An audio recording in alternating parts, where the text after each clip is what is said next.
It's Wednesday again, and as always, we're here. What's going on, guys? Welcome to your AEW Dynamite Watch-Along, September 28th, 2022. You know, I think every time I think this, AEW always surprises us, but I kind of have a feeling tonight might be a mediocre show. I just think there's something about the card that's good, but maybe not quite as intriguing as some. And usually anytime I've had this feeling going into a Dynamite, I've come out of the Dynamite very, very pleased with what I saw. So we'll probably still have a great night of wrestling tonight that kicks off in about 1 minute after Big Bang Theory wraps up. We're going to hear from Saraya and MJF. We got Jericho defending their Ring of Honor title against former champion Bandito. We got Juice Robinson kicking down the Forbidden Door in a title elimination match against Jon Moxley. So I think that means if Baywatch wins, then he gets a title shot down the road. So that's kind of cool. And forgot what else we got. Tony Storm and Serena Deeb, I believe, as well. So best wishes out to all of the wrestlers and just people in general, all the humans living in Florida in the path of Hurricane Ian all along the Gulf Coast, the East Coast. It's not just Florida that's going to be affected by this. It's going to be Georgia, the Carolinas, Louisiana, everywhere around there. And, of course, as we know, a shit ton of AEW and NXT wrestlers reside in Florida. So best of luck to everybody who is dealing with that. I've lived in Hurricane Alley for a quarter of a century, and I took a lot of direct hits, and I know just what it's like to have to ride out a hurricane and to be involved in some pretty gnarly storms. So if you are in the path of that storm, you ain't watching this right now probably because you got no power. But if you are watching, best of luck, thinking about you guys, and just stay safe out there because hurricanes are no joke. Take it from me. Dynamite kicking off. Here we go. Good to see you guys, by the way. Big J, C-Mac, Ultimate. You know what that's meant. C-Mac, Michael Cuomo, JJ Leg, Mike Witt, Chaz Medeiros. Want to hit you channel members first. Angie Law in the house as well. WWE fan for life. David Brown, Ben Espinoza. Good to see y'all.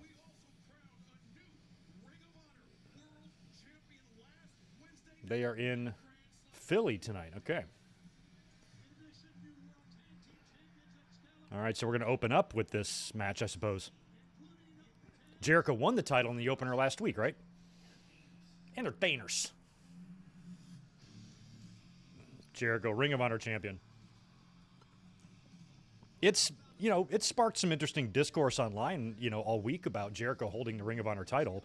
No idea why people have such passionate opinions on it one way or the other, but I have no issue with him being Ring of Honor champion. Who the fuck cares? Why is that something that would even upset anyone, even in the slightest? Because he doesn't have a lot of Ring of Honor history or something like that? Well, he's a name, and I think it's kind of cool. If I'm part of a wrestling organization that was always considered the number 2 or number 3 or number 4 in the company or in the country, and even lower than that in the world, I kind of think it's cool when a legend wins my championship. I'm not going to complain. I like that he's now called the Ocho. I'm loving all of the JAS in purple. Purple and gold. I don't know what the significance of purple and gold is. ECU, where I had a cup of coffee when I was in college for an hour and a half. Go Pirates. Like button would be appreciated too, by the way, guys. Not sure how big of an audience we're going to have for tonight's watch-along. The card doesn't really jump out at you the way some cards do, but for us hardcores, we're always here watching. Jericho looks good. Didn't look a day over 42. And I think he's, 52? 51? I don't feel bad for Claudio. Not unless he just completely disappears and they don't do shit with him. But I wouldn't rule out Claudio winning that belt back. I wouldn't rule that out at all.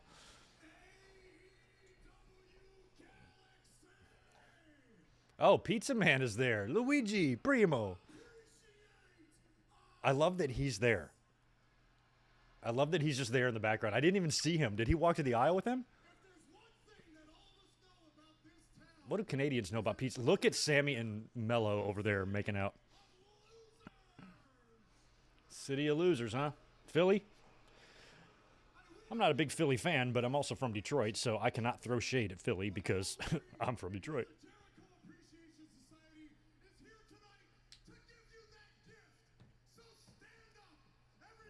Stand up. I can't stand up because I'm doing a stream, and you guys would just be looking at, my just unbelievably well-defined midsection if I were to stand up. So then you couldn't see my face. But you guys have to stand up. I don't because I'm at work. You guys better be standing. Chase, Mike, Angie. You ain't standing, you're blocked.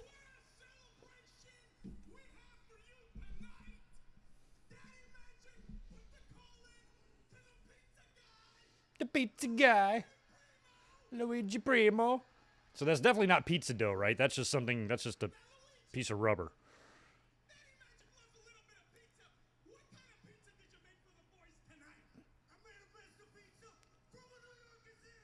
From New York City. Okay, Italians in the chat. Is his portrayal of a stereotypical Italian pizza flipper offensive to you? I'm curious.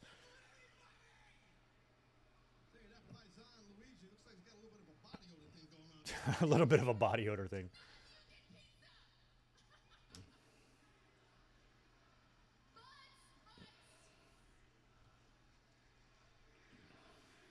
We love pizza.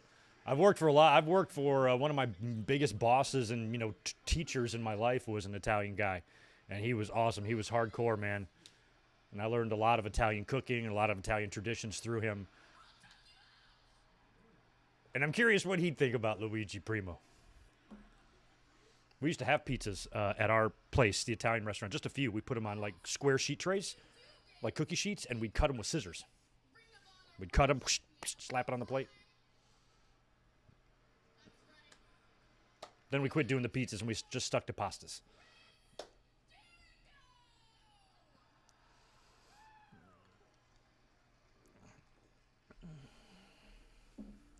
Jeremy's not standing. All right. I warned you. You guys want pizza. Jericho, you're Canadian. Shouldn't you be offering the audience poutines or some shit? Or milk in a bag?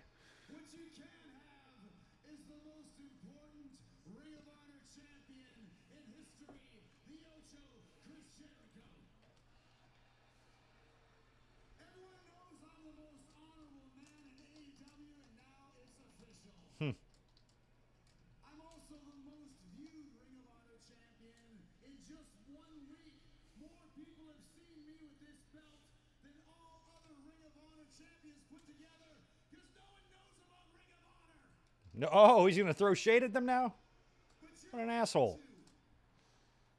Because I'm going to change the way Ring of Honor is remembered.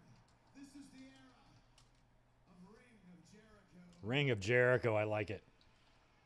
And I'm going to start tonight by having my first title defense against one of the greatest pro wrestlers in the world today, former Ring of Honor champion, Bandito. He never got the rematch for this championship. Yeah, he didn't. And is that going to be the main event? Jericho and Bandito? The man is going to blow your mind. But trust me, once again, he is a pro wrestler. And like I always say, sports entertainers beat pro wrestlers every single time. Sports entertainers beat pro wrestlers every single time? I don't know. Speaking of sports entertainers, They're all eating the pizza. ROH Pure Champion, Danny Garcia. Danny Garcia, and he's wearing the purple. I feel like Danny Garcia should be the guy to beat Jericho for the Ring of Honor title. Even more so than Claudio. Communications and some issues, but I just want you to know, There's even JAS logos on the pizza boxes. How cool. he's a sports entertainer. And I bought this gift just for you.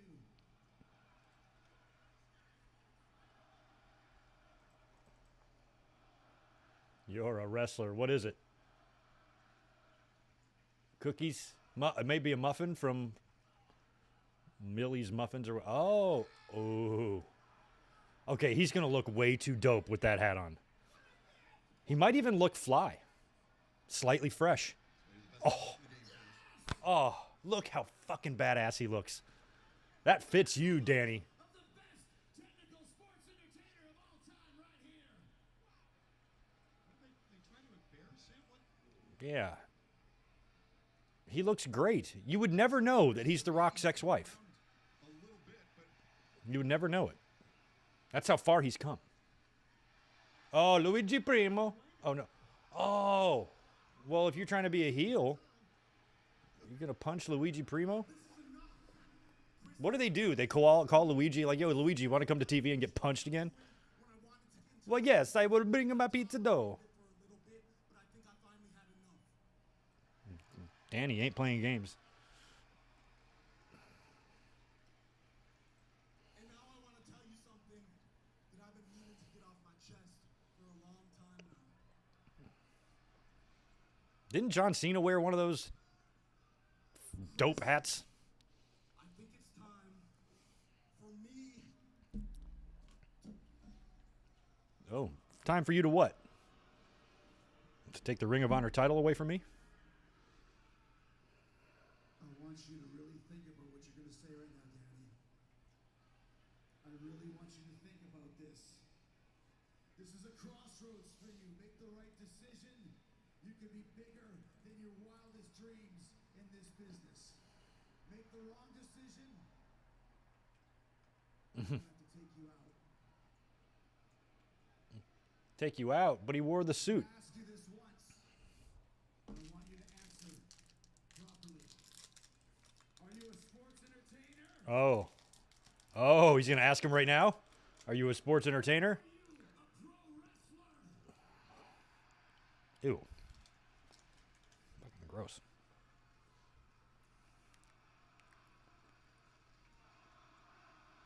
You're a wrestler.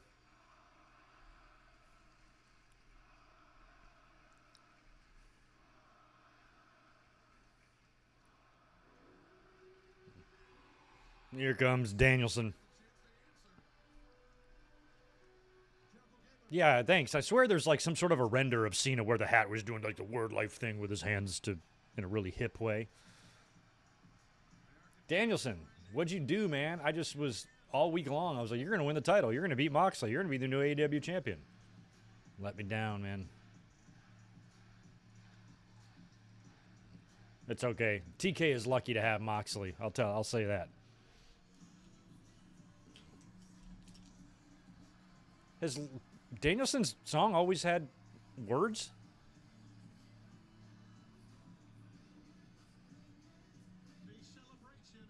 Did I forget that his song had lyrics somehow? Probably. What's up, Deshaun Robinson? Good to see you. Yachiro in the house as well. Good to see Ratnick up in here. This portrayal is kind of accurate. That's good to know. Chris, it seems to me like you're trying to tell Daniel Garcia what you think he should be. Yeah. You know, Garcia, listen, I have an infinite amount of respect for you. You're a grown man. You can do whatever you want. If you want to stay with the Jericho Appreciation Society, you can stay with them. If you want to come to the Blackpool Combat Club, Oh, he's offering with. I love that Danielson's got the hat. Danielson should swerve everybody, put the hat on, and kick Danny Garcia out and join the JAS. if you want to train with us, if you want to team with them, if you want to team with us, Danielson, shut your mouth. I think Danielson should take the title off Jericho. There's so many guys that would be perfect to take the belt off Jericho. Oh, is he going to say contact tampering? Damn, Jericho, you should have said it.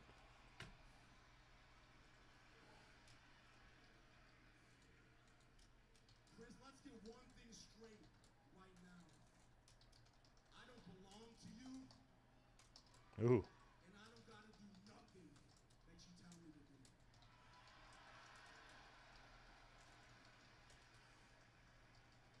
But let's not get too serious. We're supposed to be entertaining right now, right?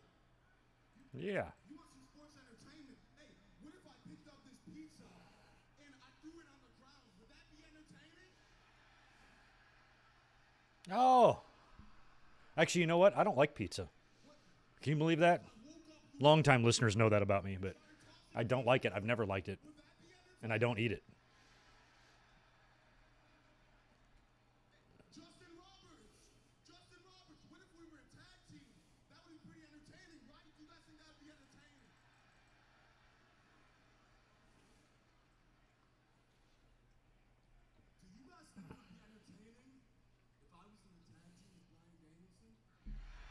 A tag team with Danielson?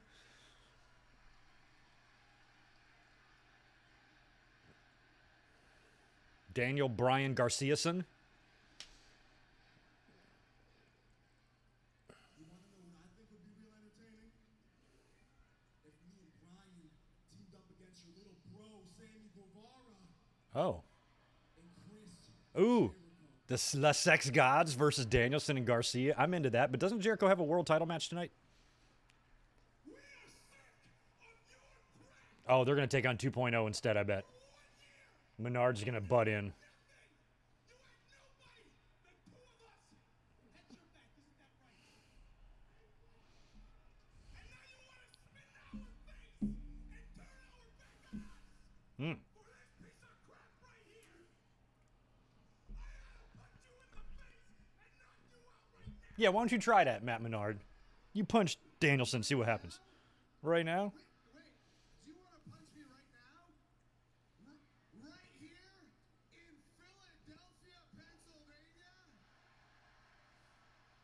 I love that Luigi Primo is still unconscious, Well, like Kumiko and Karate Kid 2.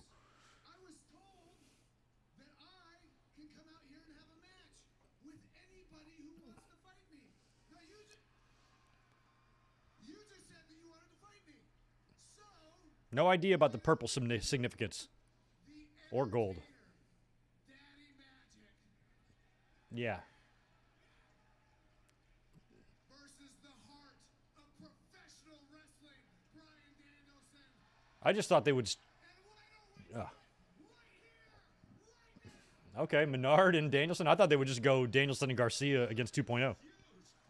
I love that Ty Mello is still a mouthful of pizza.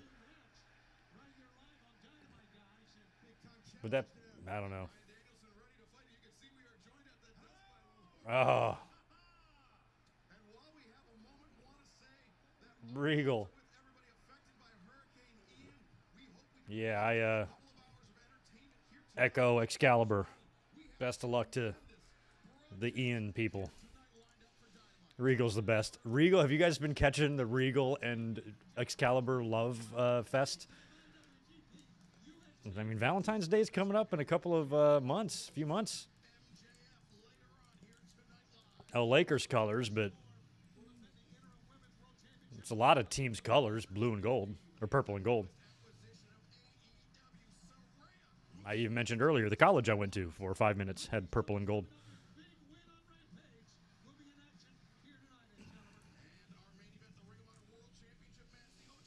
That is the main event. Former world champion Bandito, for fans that may not be familiar with one of the best luchadors in the world today. We will learn more about Bandito later on tonight. Oh, good. They're going to give us a little video recap or video package of who Bandito is for those who don't know. That way, well, actually, I was about to say that way you don't hear any of those. This guy, but you're still going to hear it. Okay, now there we go. The music man's off his nuts. He's off his nuts. He's off his rocker, man. They just played his music for 5 seconds. Ooh, look at you, Rice Krispie treats you. You can snap, crackle, and pop me anytime you want. Oh, no, Regal. He just called a Excalibur a Rice Krispie treat who can snap, crackle, and pop him anytime he wants. He's looking at Daddy Magic as a Rice Krispie treat, ready to take him out. Daddy Magic and Danielson. What's up, Ben?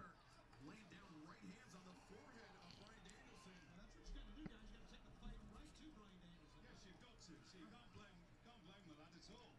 Well, I mean, in defense to both of these men, there was no time to prepare for anything here.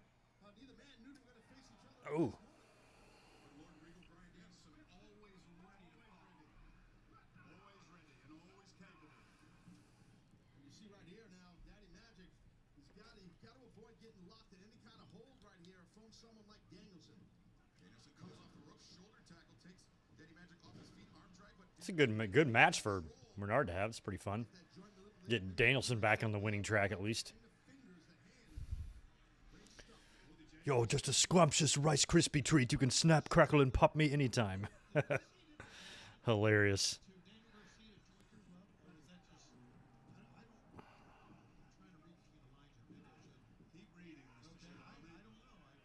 The kid is tremendous. He is.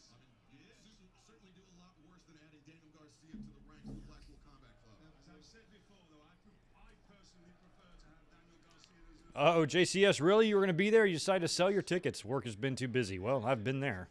very talented young man. Well, I just think that Brian Danielson was saying you can be whatever you want to be. I get that. Daddy Magic, Matt Menard charged into the waiting room of Brian Danielson, and Danielson spills to the floor. Well, Daddy Magic, Daddy Magic right now has Danielson where he needs to have him. He has the advantage. How fast Oh, I didn't realize Brian's got that cupping shit on his back. You may think people don't, but one person always does. Everyone out there, you are loved. You are special. You're not a burden to anyone. Get help. Seek help. Life is hard, and all of us go through struggles. I don't know if I've seen this crisis text line commercial before. Get help. If you need help, get help. There's nothing wrong with asking for help. I was wondering how fast, especially with some of the women, I bet is really fast, but how fast do you think after a match it takes wrestlers to get back to the locker room and check their phone? Like, do you think it's the first thing they do, or do you think they, take a shower first, or do they unwind, or they talk or walk around before they go right and immediately check their phone? I'm just curious. Little things like that crack me up in today's day and age. At my restaurant, we kind of have like a no phones policy for the staff. We don't want the girls carrying in their pocket, nothing like that. No reason to be looking at it every 5 seconds, but they always find ways around it. Staff seems to go in the bathroom for a long time, all the time. One guy goes in like 8 times a night. I'm like, what are you doing in there? I was like, man, people just cannot not look at their phone for a matter of minutes. So I wonder with wrestlers when they're out, when they're away from their locker room, away from their bag, and they're all the way through the building, through Gorilla, down the ramp, into the ring, having a match. I wonder how long Anna Jay's like dying to get back there and check her phone when she's out there. Oh my God, I gotta check my TikTok.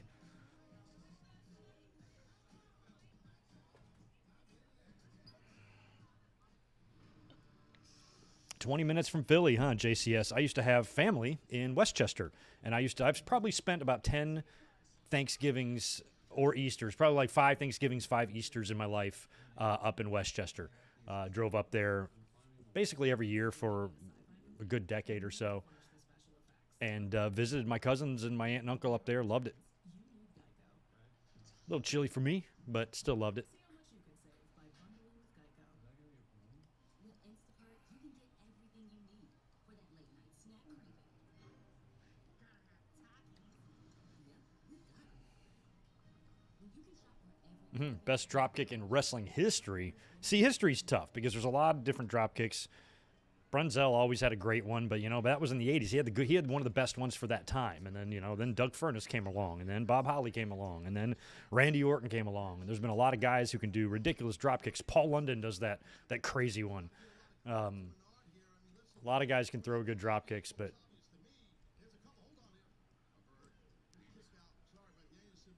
I'm looking for height, and I'm looking for, just basically how they look, how smooth they are. That's why Randy Orton's on the list. He's got such a good, beautiful one.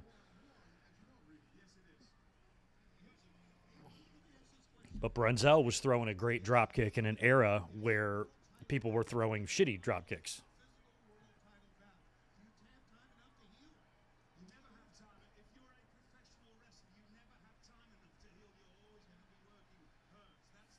You know who needs an honorable mention in the 80s for dropkicks? Jim Neidhart. For real. Dude could throw a great standing dropkick at 280 pounds or whatever he was.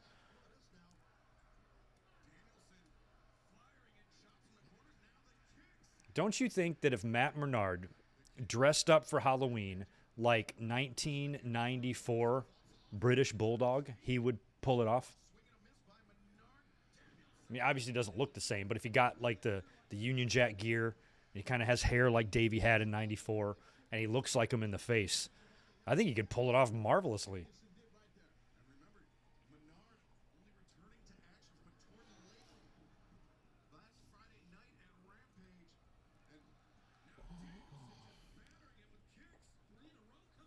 Jerry Blackwell, no.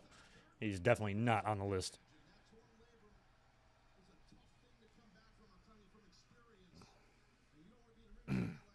Oh, yeah, that's right. Thank you, Michael Kumo, for that $5. The NFL can't have phones on the sidelines. They would have to wait till they got back to the locker room. Well, that's really good. That's kind of an obvious one. I think any professional sports, there should be no phones. I mean, you're making millions of dollars. And I'm sure wrestlers are just fine with going to the ring and not looking at their phone for 20 minutes. But just in today's society, man.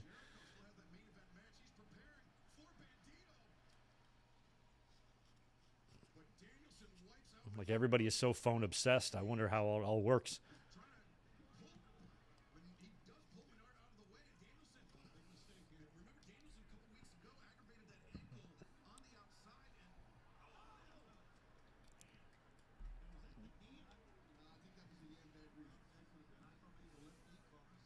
Oh, man, that sucks, Victor. Not trusting the management team where you work is terrible. I'm sorry you even have to deal with that.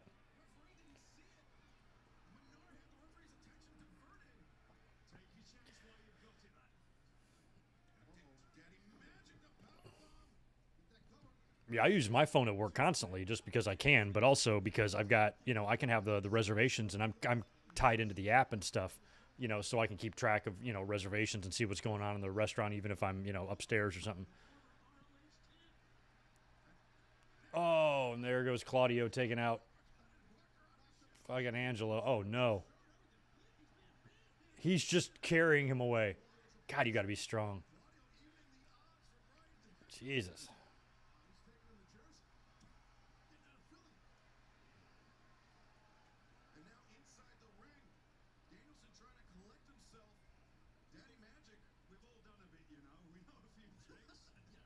He's going to eat the knees, yep.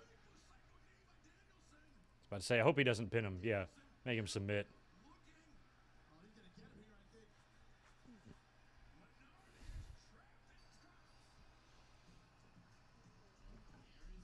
Menard taps rather easily.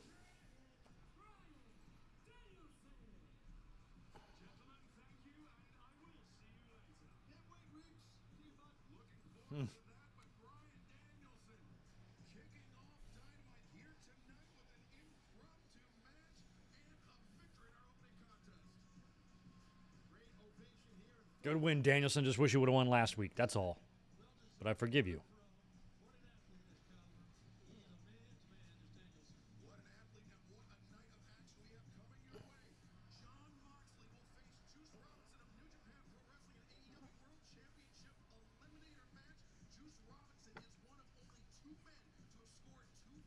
Well, I thought I read something recently in the last couple months about Juice's contract, or he might be leaving New Japan, because I know he's with Tony Storm. So is this the beginning of him maybe actually signing with AEW, depending on what his contractual situation is? But it's hard enough working if you're a married couple, or if you're together working in WWE and AEW. Imagine if you're Japan and AEW. That's got to be hard.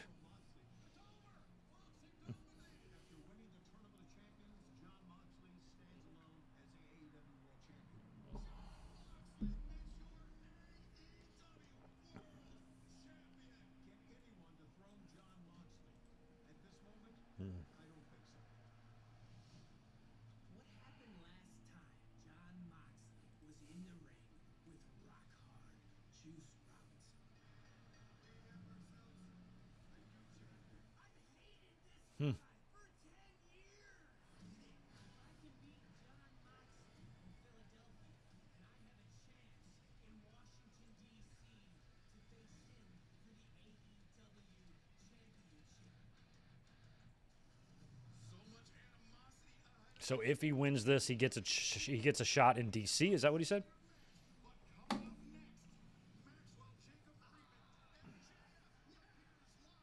Yeah, Perfect was another guy that just had a good one. He was so athletic. He had hops. Is that what the kids say? But he also had a good running one. He could do that run. He could do the one where he hits the ropes and comes off and just torpedoes you.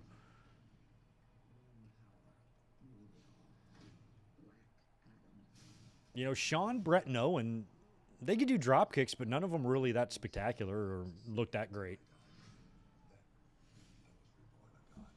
Terry Allen, thanks for the $2. Yeah, we got targets here in California. There's a target right down the road from me. I had a few targets within driving distance. I have at least 3 that I can reach in 15 minutes or less. I have one that I can reach in 5 minutes, Another one going to reach in 10 minutes. Another one going to reach in 15 minutes. They're everywhere. So, yeah, we got Targets out here. We didn't have many Walmarts. When I moved here, there was only one. I think there might be a couple in town, but Walmarts are not everywhere. Where I lived in North Carolina, they're every 5 feet. There's a Walmart. But down here, or out here, there's one pretty close to me, and it's a super Walmart. But other than that, I don't even know where another one is in all of San Diego, where I can think of 3 Targets just in my area alone. And we probably have, I'd say we have 20 Targets in the town, at least in San Diego. So, yeah, we got lots of Targets.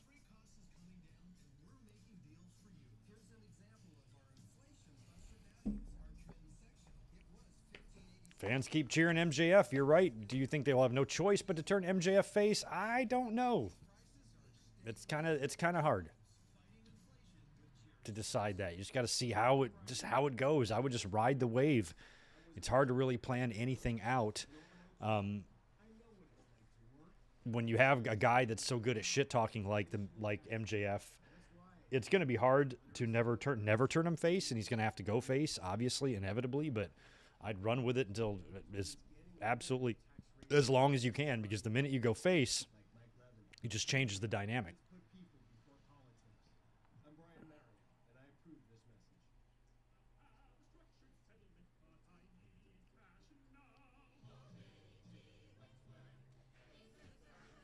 Especially if MJF was to find a way to beat a heel for the champion or something. But right now, the title's on Moxley, and I can't see him dropping that before he gets to MJF.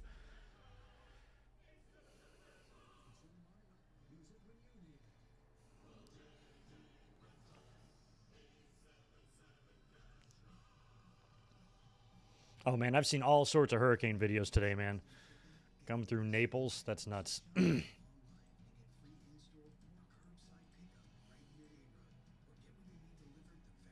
Jesus, yeah. I've seen similar to this. There's a lot of water up to the second story in a lot of houses, or shit floating down the river. I saw one video of a shark in a neighborhood street that had washed up. There's just a shark, just swimming in the street right in the middle of a neighborhood, in between houses, like fucking crazy. Don't walk out in your front yard. You might get eaten by a shark. It's nuts. The storm surge can bring so much water in.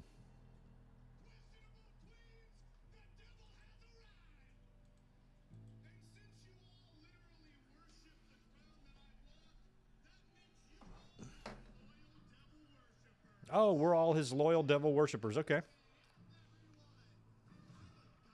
I don't believe in the devil, but a demon in a red bodysuit with a pitchfork living in the middle of the earth who's going to punish you if you do bad things? Nah.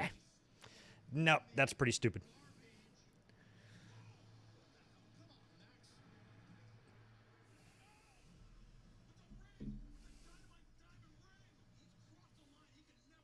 It's like, this is real world, not Lord of the Rings. Here comes Wheeler. I was worried last week that Wheeler would struggle to, hold his own against, MJF, especially on the mic. But many of you said he did, and here he is. He's got a stick in his hand now, ready to call him out. I do like the Blackpool Combat Club shirts.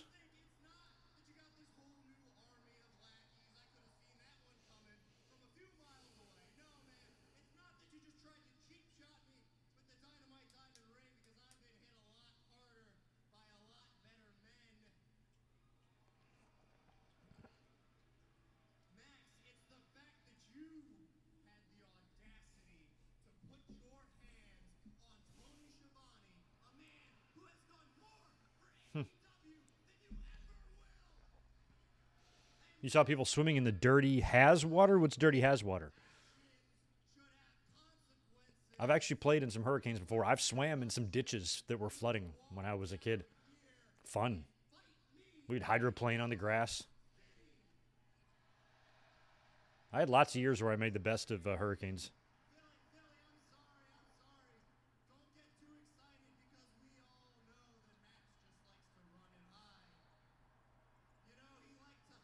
Wheeler's just calling out Maxwell here. We'll see if he comes out or not. What's up, Queasy? Yeah, I see that winged eagle right there in the crowd. It's right back here. The middle one. I can never do it. There it is. Right there. That one. Boop, boop. There we go. Dirty ass water. Well, that's okay if there's water. It's just ocean water, and it can't be that dirty. I'm actually okay with that. If I used to live in a house in the South, we had big ditches in the backyard, and we had big rain floods sometimes, and sometimes hurricanes, and the ditches would fill up with water. They'd be 3 or 4 feet deep. We'd go swimming there and just have a good old time. Just take a shower when you come back inside. You'll be all good. Strengthen your immune system.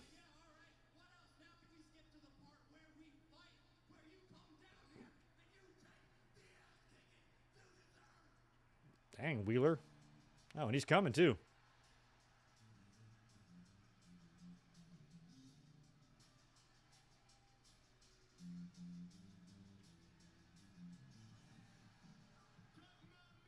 Cut his music.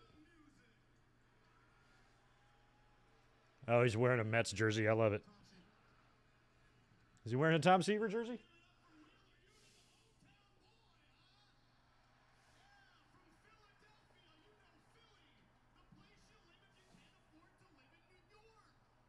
The place you live if you can't afford to live in New York. I love that. It's probably true.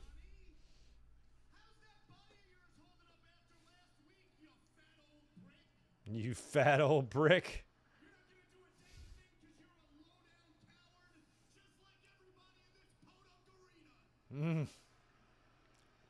Podunk.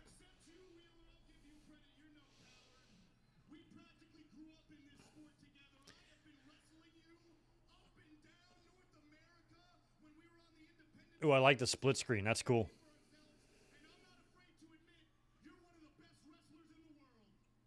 Oh, look at there. Maxwell putting him over. However.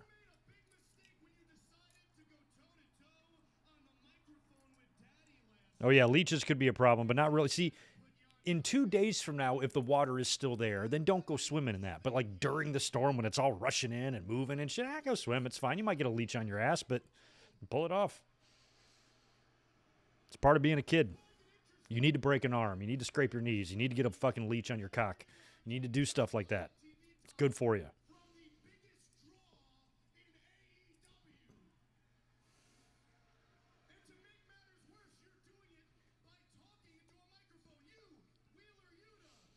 And everybody needs to get beat up even once. At least once. Just one good time. Just one guy just kicks your ass.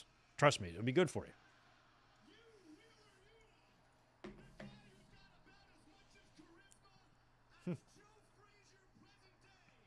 Joe Frazier, president. MJF, I actually would argue that Wheeler is actually doing pretty good. I was worried that he would be grossly overmatched, but he's only medium-sized overmatched, and that's pretty good on the mic.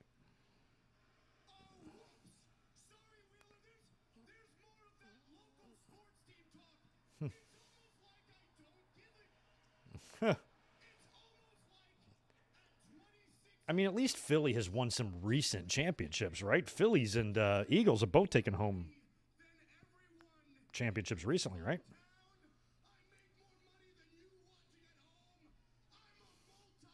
Oh, you make more money than me watching at home? Well, you didn't up until a couple days ago, apparently, or a few weeks ago. You do now.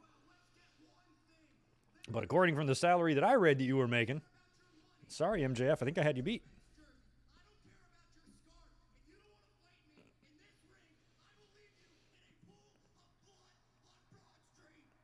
A pool of blood on Broad Street.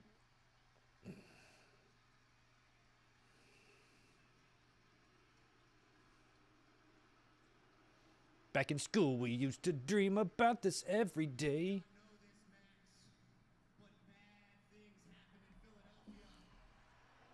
Bad things happen in Philly.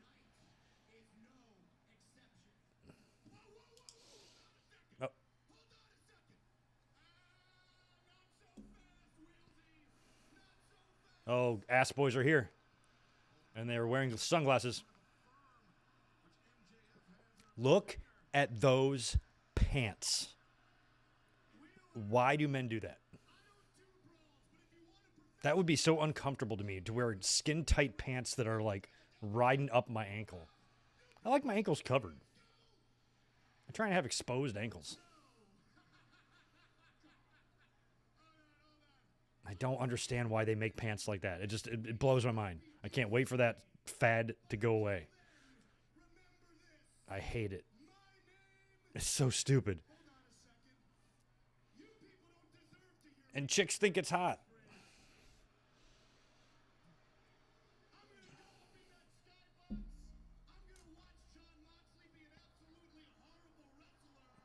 Yeah, but didn't that Super Bowl, Ratnick, just recently happen?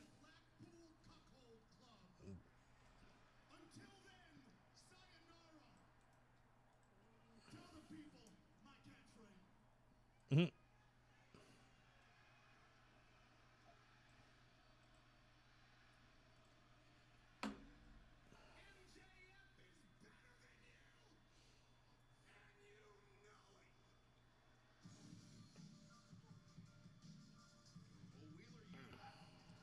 MJF is better than y'all. That's what he says.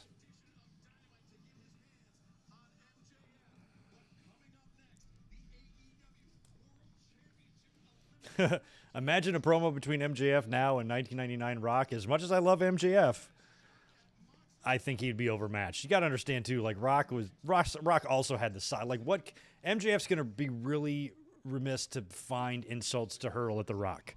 You know what's he gonna do? Make fun of his haircut and his sideburns? You got the same shit, MJF. You can make fun of his physique and size. He's twice your size, MJF. He's equal to you on the mic. Wrestling ability, I'd say probably about equal on The Rock and MJF because The Rock was not Kurt Angle, but he was very good and he was very athletic, just like MJF is. But I don't see one single area, as much as I love MJF, I don't see one single area where I think he's better than The Rock in. I don't think he's better in the ring. Don't think he's better on the mic. Don't think he has a better look. So, yeah, I mean, MJF doesn't have many equals now, but 99 Rock or Prime Stone Cold, I think would have eaten MJF up, to be honest.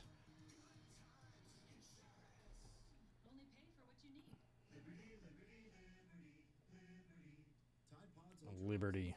All right, well, I guess since it's a commercial, I'm going to go get another cold one. Be right back. Rock got popcorn fart over. True that, yeah.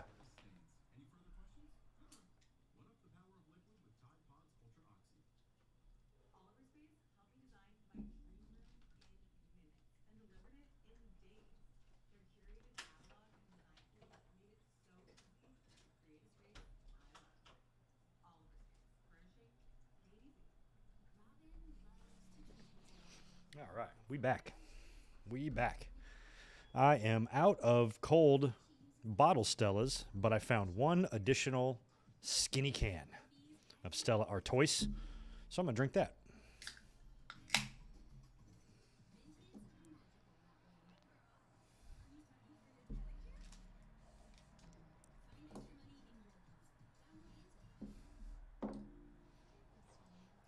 What a difference Chris Jericho's 2 debuts in WWE made. Or what a difference between them, I should say. That debut in 99, I still think holds up as the greatest debut of all time. And then his return in like 2007 was pure shit.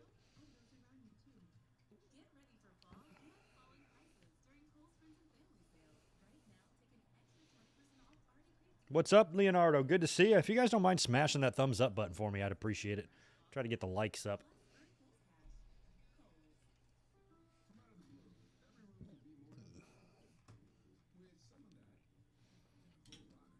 That's right, Deshaun. I remember you saying that. Thanks for the $2. You'll be at Dynamite in DC next week. That's awesome. Good luck to you, too, by the way. You're going to be getting some rain and some wind from Ian, I have no doubt. I think that thing's going to come straight up through Florida and through the Carolinas and on the East Coast there, so you'll get some. Baltimore will get some. I think even Philly's going to get some rain from this thing. This thing's going to go all the way up there.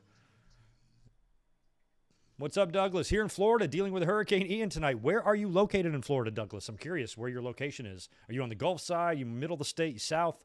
Where are you in relation to the eye?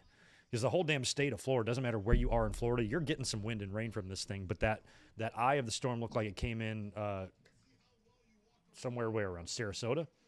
On the Gulf side?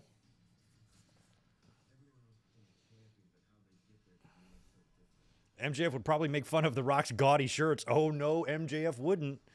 His $500 shirts? That's like over $1,000 today.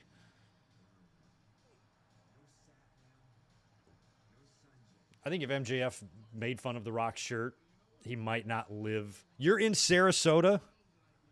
You have power?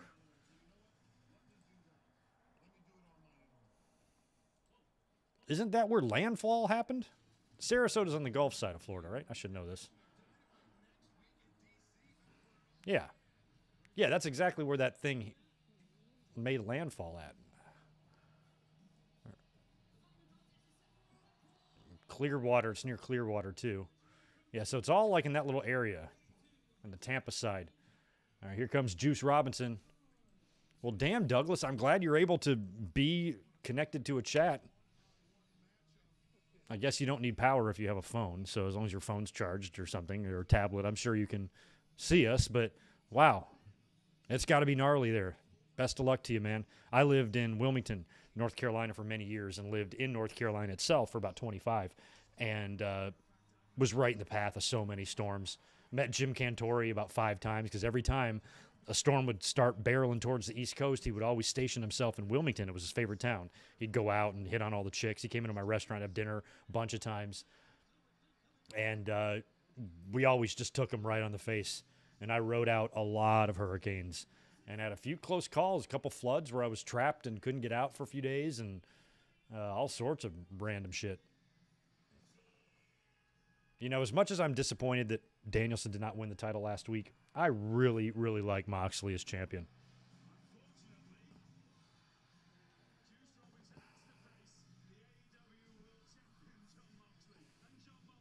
It's got to be weird for him carrying the belt, though, right? You know, like in his head, he's probably thinking, I'm supposed to be off TV right now, not the champion. Oh. I think, okay, I'm not totally sure, but I think Moxley tried to step up on one of those seats. And you know, like when you do that, if you step near the back of it, it's going to cave in. I think that happened to him. And then he was like, oh, fuck it. Did I see that right? That was really funny. He's going to go up there and do it instead. I'll come up here and do it. Because I've done that myself. I think I've tried to stand up on my seat before at a show, and I fell down the back side of it. Same thing at the movie theater. You know, you pull it down, and then you...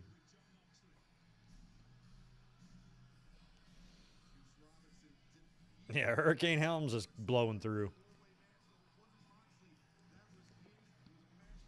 Oh, hour north of Fort Myers. Okay. That's crazy. Yeah, that's the thing about the hurricanes. You know, these bands of rain come in, and they start early. They'll start before, you know, technically, because when they say the hurricane makes landfall, what they mean is really the eye making landfall. The storm itself, you know, starts blowing in days earlier. You know, you start seeing clouds. You start getting that warm tropical wind that keeps switching directions. It's fucking crazy. So crazy. I tell you what, I would trade hurricane. I would prefer to have hurricanes over the threat of wildfires out here, because wildfires are really shitty out here, and they could happen anytime, even where I live. And you get so much advanced warning with a hurricane. You know, you can ride out a hurricane. You can't ride out a fire. You can't sit here and wait for the fire to pass. You gotta get the fuck out, and you're gonna lose all your shit in the process. At least with a hurricane, it might damage your shit. It might flood your shit. It might wipe your shit out. But, you know, a lot of houses survive. And, you know, and if you have the right preparation, you live in the right area, and you got to, you know, you're not below sea level. And, you know, there's steps you can take to protect your home, you know. And other than some minimal damage, you'll probably be all right in the grand scheme of things, even if you're hit by a Category 4, where, you know, fires will just fuck your life to shit. And earthquakes. Exactly, Mike Witt. I'll take a hurricane over earthquakes, because earthquakes you have no warning of. I'm yet to have an earthquake happen during a stream. At some point it'll happen. I've been here 12 years now. I felt a few, and a few strong ones, and they're crazy. Who's in the box? Oh, MJF. Oh, he's got his poker chip.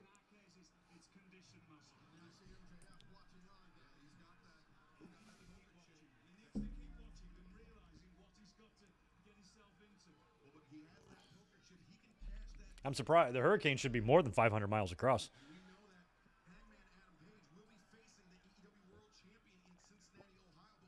Hurricane is generally, in total, like if you look at the, maybe not the radar, but the satellite and the clouds that, the cloud cover that extends, it's usually a minimum of 3 to 4 states large.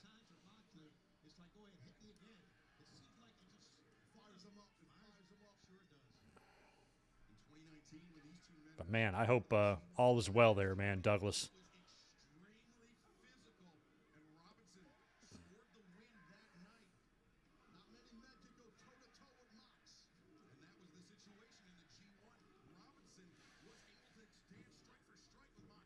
During all the hurricanes I rode out, luckily for me, I never lived in a house that was surrounded by tall trees, but a lot of my friends did. And man, that's another scary thing, because even if your house is sturdy enough, if a big giant tree falls on it, you know, what can you do? And so many houses are destroyed by falling trees and shit. It just sucks.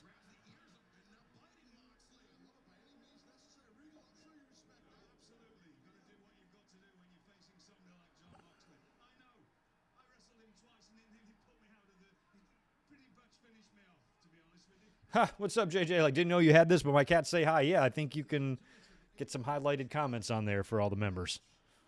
Juice Robinson here. Now Juice wins. He will get a shot at the AEW World Championship next Wednesday night in Washington, D.C. Robinson eats the big lariat from Jon Moxley.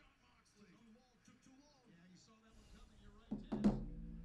Now Moxley looking maybe for the Death Rider, but no. Robinson just pushed him into the ropes, through the ropes to the floor. Gilbert, Arizona, you have to worry about it not melting in the 120-degree heat. Yeah. Well, there's plenty of parts of Arizona that get cold, too. I was just in Sedona a couple years ago, 2 years ago, right after COVID. And it was snowing.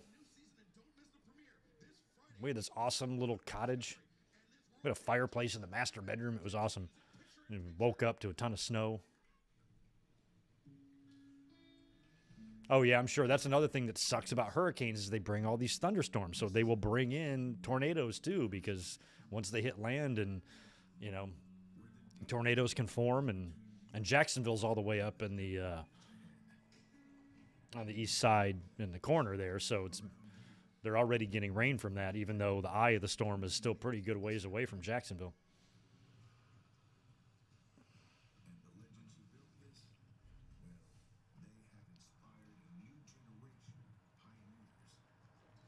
If you ever look up Hurricane Floyd, that one hit in 99, and that was the one. It hit right around this time. It was right end of September in 99, and that was the one that I rode out in when I lived in Greenville. And the whole damn town, the Greenville sat on the Tar River, and the entire Tar River crested about, 3 or 4 meters above flood stage level. Flooded the whole town, and there's a famous picture that made the front page of the USA Today that was about a block away from where I lived. And it was just a street sign, the green sign, and the water all the way up to it. And, first and second stories of apartment complexes were underwater. My entire first story was underwater, but I was on the second floor, so I was safe. Roads washed out, houses destroyed. The power plant got completely flooded, so the whole city had no power for days and days and days and days. And the funny thing is after the storm, the power went out during the storm, then the storm passed, and the power came back on. But what happened is the rivers, after the storm, started to slowly crest. So about 2 days after the storm passed, that's when the rivers rose and flooded everything. And then, boom, just completely shut out power to everywhere, and we were all paralyzed. It was fucking crazy, and it was just days and days and days went on. Yeah, and I was in Hugo, too. And my life was saved. There was the 2 local stations in Greenville where I was living at the time. I was in the 6th grade, and one meteorologist was predicting the eye of the storm to go right over my house. The other channel predicted the eye of the storm to go over Charlotte. Thankfully for me, the eye of the storm went over Charlotte, and we still got a ton of rain and stuff. But we lived in a brick home. We would have been fine, but man, Hugo, I would have been too young to, fend for myself and, that sort of thing. And I would have been completely at the mercy of my parents. And we'd only lived in the South for a year at that point, and a year or two. So we were unfamiliar with hurricanes, didn't know what to do. And very lucky. If that thing would have gone where the other meteorologist said and blew right over my house, Greg might not be here. They would have blown my little 10-year-old ass up in a tree or something. Terry Allen Jr., appreciate the $5. My dad, me, brother were in the Superdome during Katrina. Holy shit, while my mom was elsewhere.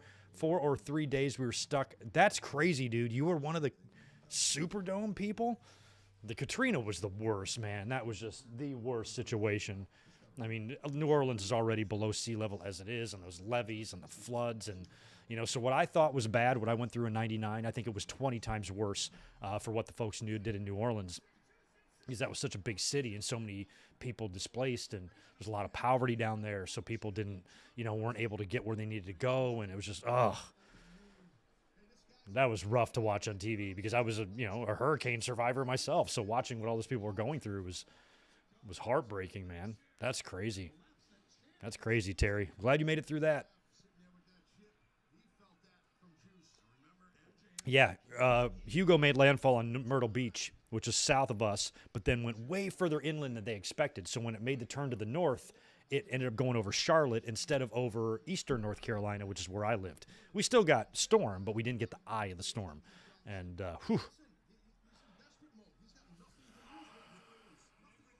Are we sure about Coolio? Are we sure about Coolio? TMZ. Oh, I guess TMZ is reporting it. Oh, man. Not Coolio.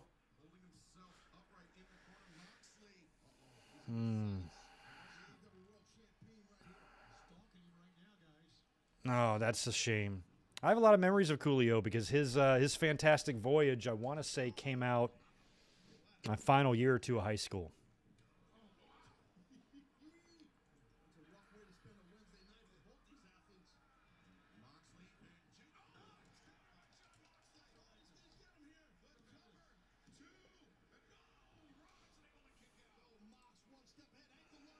That's a shame. It's always a big Coolio fan. That really makes me sad. Rest in peace, Coolio.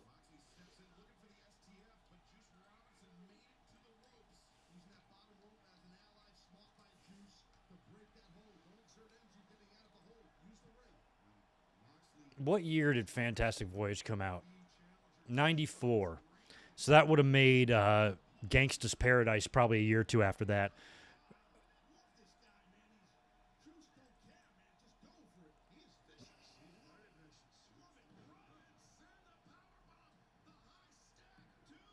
I briefly, when I got my driver's license, I only had my driver's license for a couple of weeks, and I got smashed into by a kid who also had his driver's license for a couple of weeks and smashed into my car and totaled it. It was all his fault, so I got a new car.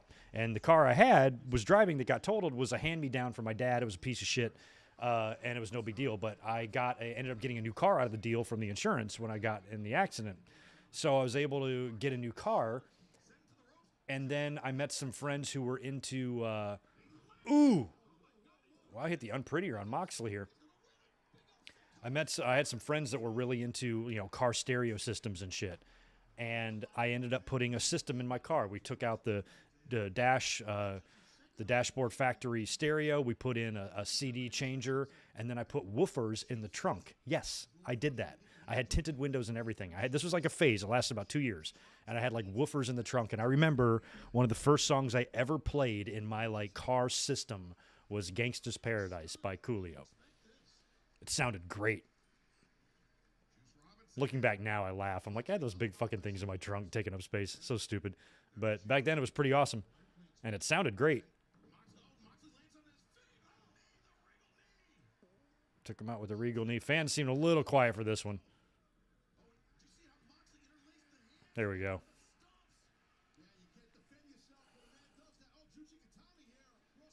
I wish I had pictures of my old car.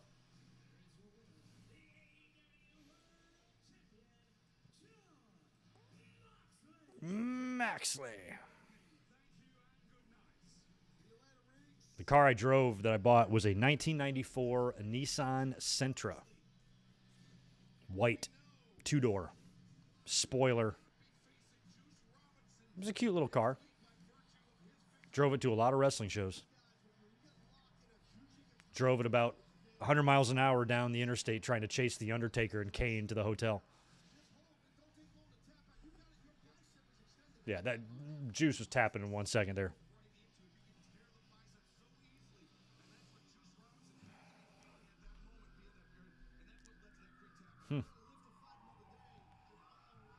Oh, Hangman. That's right. Hangman gets the next shot. He won the Battle Royale. Oh, he's wearing a Dolly Parton shirt, and it's pink. You gotta love Hangman. He's got pink roses on his jeans.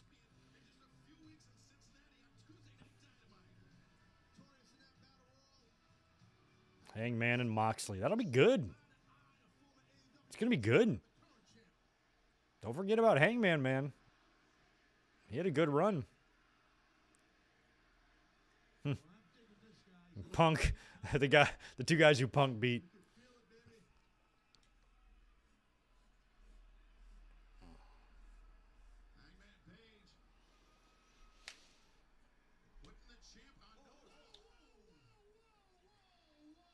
I was like, who's saying whoa, whoa? Ladies, settle down.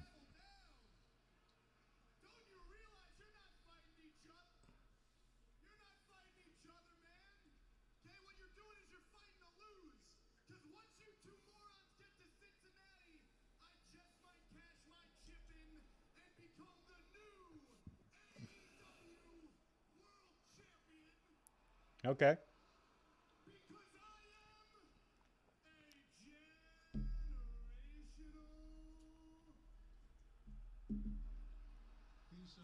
Oh, shit. Oh, no. Maxarino, Maximista.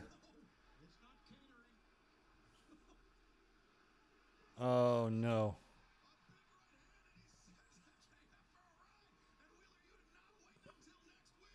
MJF, you got that whole suite up there. You ain't got dick in there. You got no booze on the bar. You got no food. I thought you were all Mr. Moneyman now. Have some refreshments, some sushi. Offer Wheeler Yuta a refreshment. He might not be attacking you if you would have had some fucking Sprite.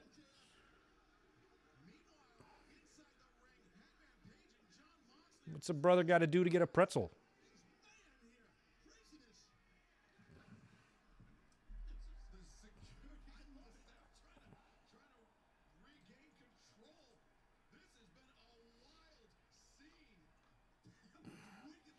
Okay, so Douglas says Coolio is not dead.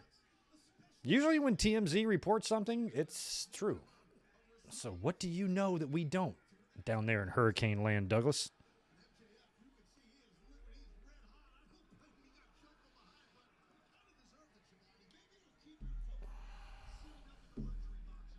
Oh, Coolio, man. High school memories.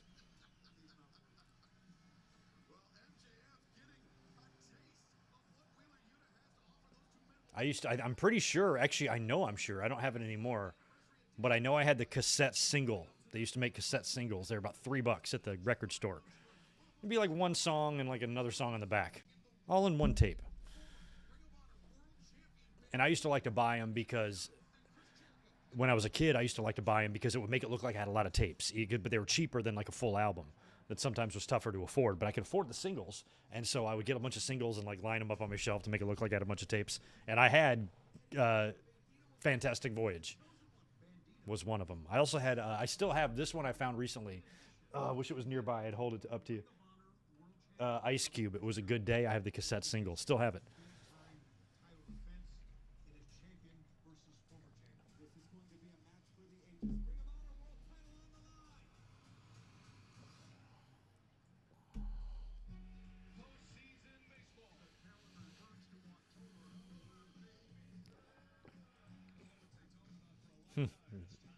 I love Weird Al's version. I didn't like that Coolio got mad about it. And I think I remember seeing an interview with Weird Al where he was like, I'm really sorry. I thought I was okay to parody the song, and I meant no disrespect, and I'm sorry. I'm just so sorry.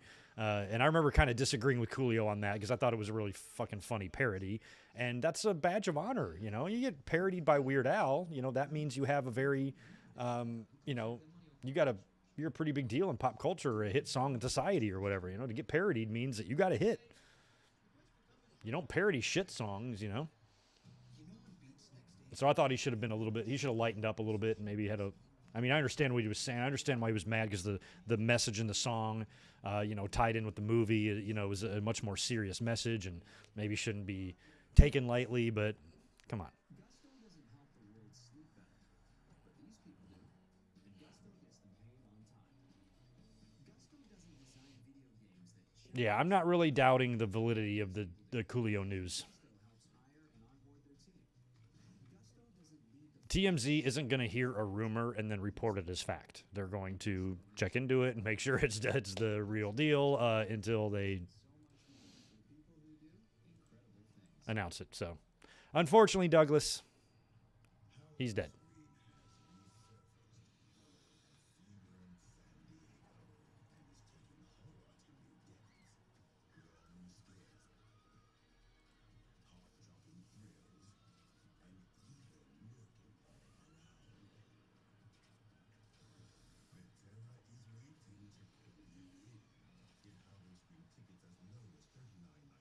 Coolio. Crazy, man. Are you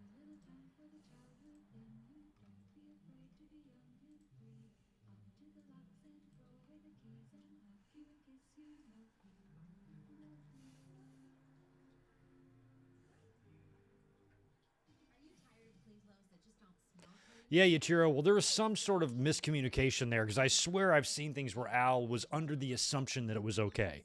Make sure you have Downy Unstoppables in wash scent boosters. Because if you can't do it without the permission, if you can just do it without the permission, then he would have done a Prince one. But I don't. I think there was just a miscommunication somewhere. Michael says Coolio eventually got over it, or whatever. But maybe at first he was, and I can understand that totally. I can understand if you're trying to portray or project a serious message and then somebody mocks it. But that's not what was going on. He wasn't mocking it. He was, making a parody of it, changing the words. It's a completely different thing. I think Weird Al's work is much more of a tribute than mocking, So I never have had any problem with it. I'm glad that they were able to move past it.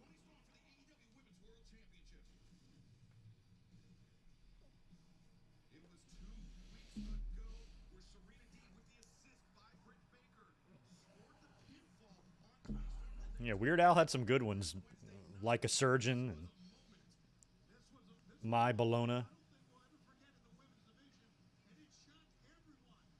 Saraya. Glad Britt Baker, man. Last week on TV, that taping at Grand Slam between what happened to Britt and what happened to Julia Hart. I'm glad everybody walked out of there with their lives. Jesus. All right, Saraya, is it time? Conflicting reports. Seen reports that she's not cleared. Seen reports that she's expected to wrestle in some capacity. Don't really know. Maybe questions will be answered here. Eat it's good. Eat it and fat.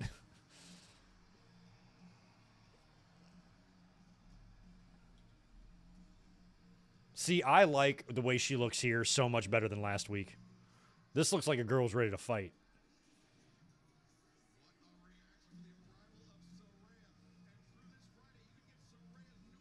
Oh, she's got an Upper Deck card. I get me a Saraya Upper Deck card and put it right next to my King Griffey Jr. rookie.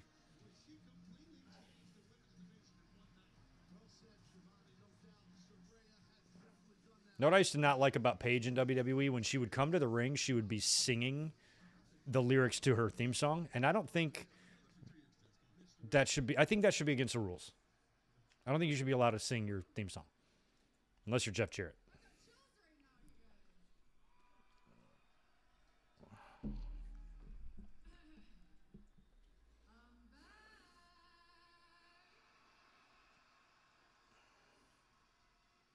She's back. Let's see what Saraya has to say. Welcome back.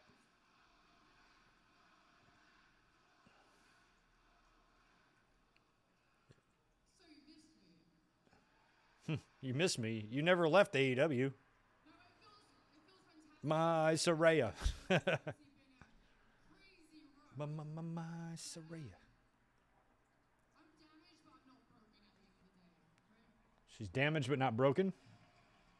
Might be good news. Okay, the reason why I'm here is because I will create change in this division. Oh, you will. I was the revolution here, and I'm going to be the revolution because I am the revolution.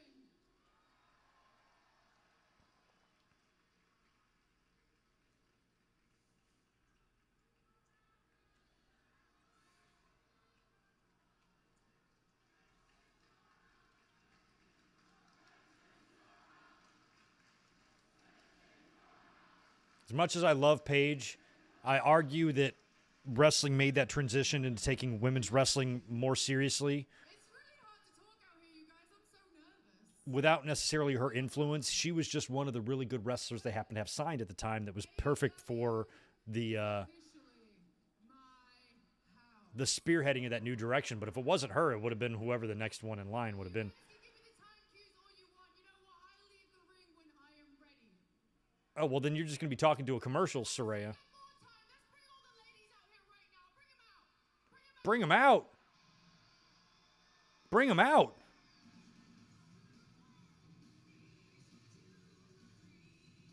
Okay, here comes just one. I was about to say, if they all come out. Oh, no, they are all coming out.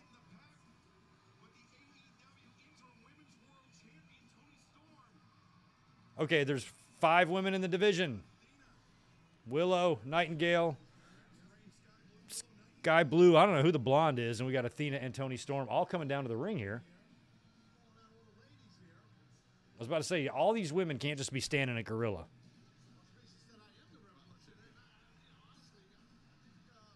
At least one of them's eating a cheeseburger or something and is not prepared to come out.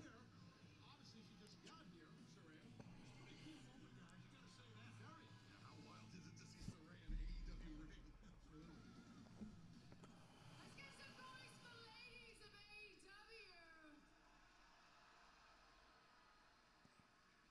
Why is Tony out there? We're gonna make a change. I promise you, we're gonna make. Tony should be like, I should be leading this interview, this promo. I'm the champ. Let me reintroduce these ladies to you. I'm gonna start with the champ. We know who they are. Saraya. They should be introducing themselves to you. You're the newbie. We've been here. Is finally being utilized to her full potential. She is a fighting champion. She is the best champion AEW has seen.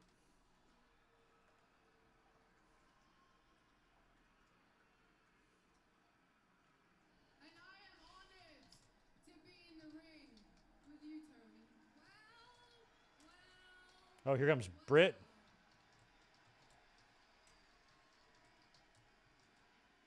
Look what we have here, guys. Another shiny new toy. And we've seen them come. We've certainly seen them go. Britt, how's your nose, girl? But until you actually earn some respect around here, all you are is a catchphrase. Unlike myself. When did Penelope become a part of this little group here?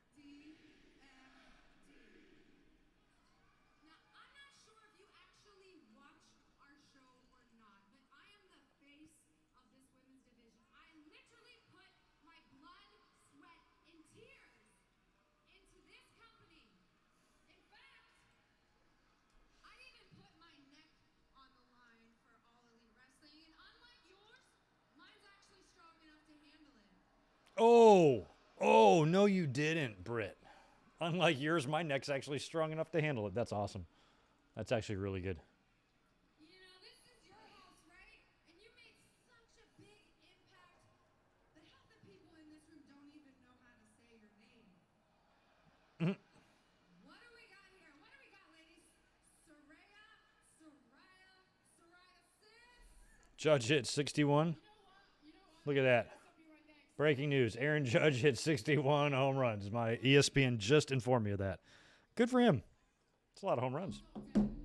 I mean, when I played, my best year, I think it was only 66, 67 home runs. So he has a chance to break that.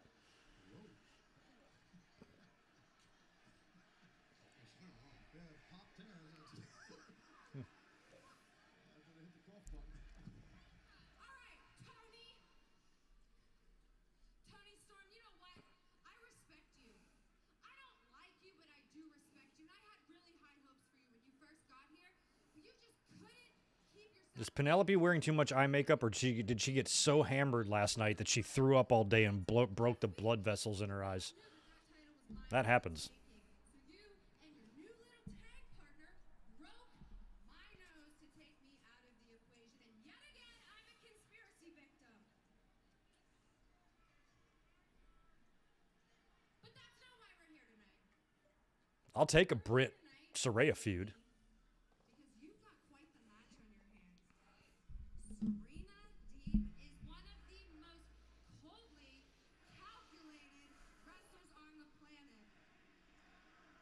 Jamie Hayter. I'm telling you, I cannot believe they kept the two of them together last week. I thought for sure they were finally headed for a split after a year of this.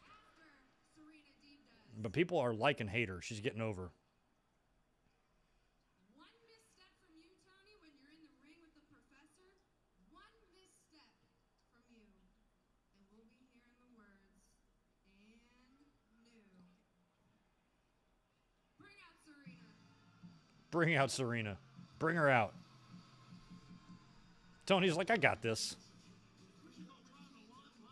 Because my boyfriend lost or my husband lost tonight. I'm not going to. The professor of professional wrestling with an opportunity to be crowned the AEW Interim Women's World Champion here tonight. And if there's anybody capable of doing it, Taz, it is Serena Deeb. Oh, absolutely.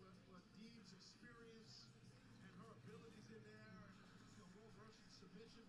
All right, ladies, get out of the ring. Your 5 seconds of fame is over. Stop the music for a second. You know, I haven't been around very long in the AEW, but I do have eyes and I do have ears. And I realize that you guys like to get up to some funky stuff. So how about, since I talked to Tony backstage, it's so good to have a boss to actually finally listen to me. It's good to have a boss to finally listen to me. That's awesome. We're going to make this match a lumberjack match. Lumberjack. That's why they're all out there. I was about to say, this makes no sense to be calling out these women. It's going to be a lumberjack match. That's all. For the championship. It's for the championship. And I need to know how Saraya is allowed to make this. Championship will be defended in a lumberjack match. Well, Deeb didn't expect that. No, look at this. Serena getting right into the face of Dr. Britt Baker, DMD. And Saraya is the proper pronunciation just for the folks out there. Both of you. That's Saraya. Saraya's She's gonna about to join join us here at the desk. Let's get this young lady some headsets. Get her a headset. But right now, the bell has rung and the AEW Interim Women's World Championship on the line in a lumberjack match. Tony Storm looking to defend against Serena Deeb. Oh, yeah. We got to do a watch along for Sunday. We do. Sunday, I believe, is. Are we out of September by the time Sunday gets here? I bet you Sunday's October 1st, right? No, it's going to be October 2nd. Well, all right. Yeah, we got to do watch along. What's some good October pay-per-views? I thought we had a really good one last week we mentioned that I wanted to kind of put near the front of the list. You see right here now. I forgot what it is now. There's lots of good Halloween Havocs to choose from. Said earlier, so you got to be careful on the mat. But Tony Storm, as the AEW Women's World Champ, knows what she's doing. Probably some decent No Mercies. Around on Serena Deeb, and now Tony with the arm captured. Damn. And now hitting Serena Deeb lateral press. Just a 2 count, but immediately into the front face lock. I like how she's keeping her on Lisa. Tiffany to keeping her on the mat here. Unforgiven 06. Even though that show is 16 years old, still seems recent. And I promised you and I promised the crowd that I was going to do it, and I'm going to continue to do it. And I got to say, We've done some 2005 shows, so I guess there ain't nothing wrong with 2006. Oh, yeah, Fall Brawl will be a good one, too. Especially in light of War Games. Storm sends Serena Deeb into the, and there we see the lumberjacks coming into play for the first time ever, immediately returning Serena Deeb. I'd like to say Lumberjill is just a piece of PC. Okay. Lumberjill. All right, then I'll say Lumberjack. How about that? We're inclusive over here, right, guys? I love that Saraya's on commentary. Take her, come take her. Serena Deeb firing in those machine guns. What is on Fun Forgiven? Makes me think it would be like Cena and Edge or something. Let's look at the card here. Yeah, this is oof. Again, they probably have a little bit of strength advantage. To Kane and Umaga. Wow. Spirit Squad against the Highlanders. DX against Big Show. Oh, that stupid Hell in a Cell match. Oh, God. Trish and Lita. That was Trish's last match. Randy Orton and Carlito and John Cena and Edge. That doesn't look bad. Put that one on the list, perhaps. close to crowning a new AEW Women's World Champion there. Oh, wait, Serena Deeb sends Tony Storm. Oh, DJ Solo. 2002 might be good. With the Brock and Taker match, right? This is the drama we love, boys. All right, now the women are getting into it. This AEW Interim Women's World Championship lumberjack match continues.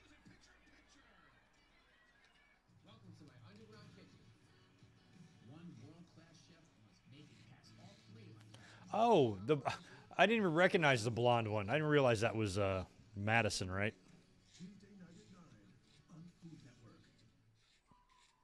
I'm glad that Pujols hit his 700th, because what would have happened in that situation? Albert would have, he's on the verge of retiring, right? But if he wouldn't have hit that 700th, would he had to come back next year to get that 700th, and perhaps not retire now that he's hit it? Is there any reason for him to come back and play another year? I don't follow everything in sports as closely as I used to, so you guys have to fill me in on some of the shit. But I was happy for Albert.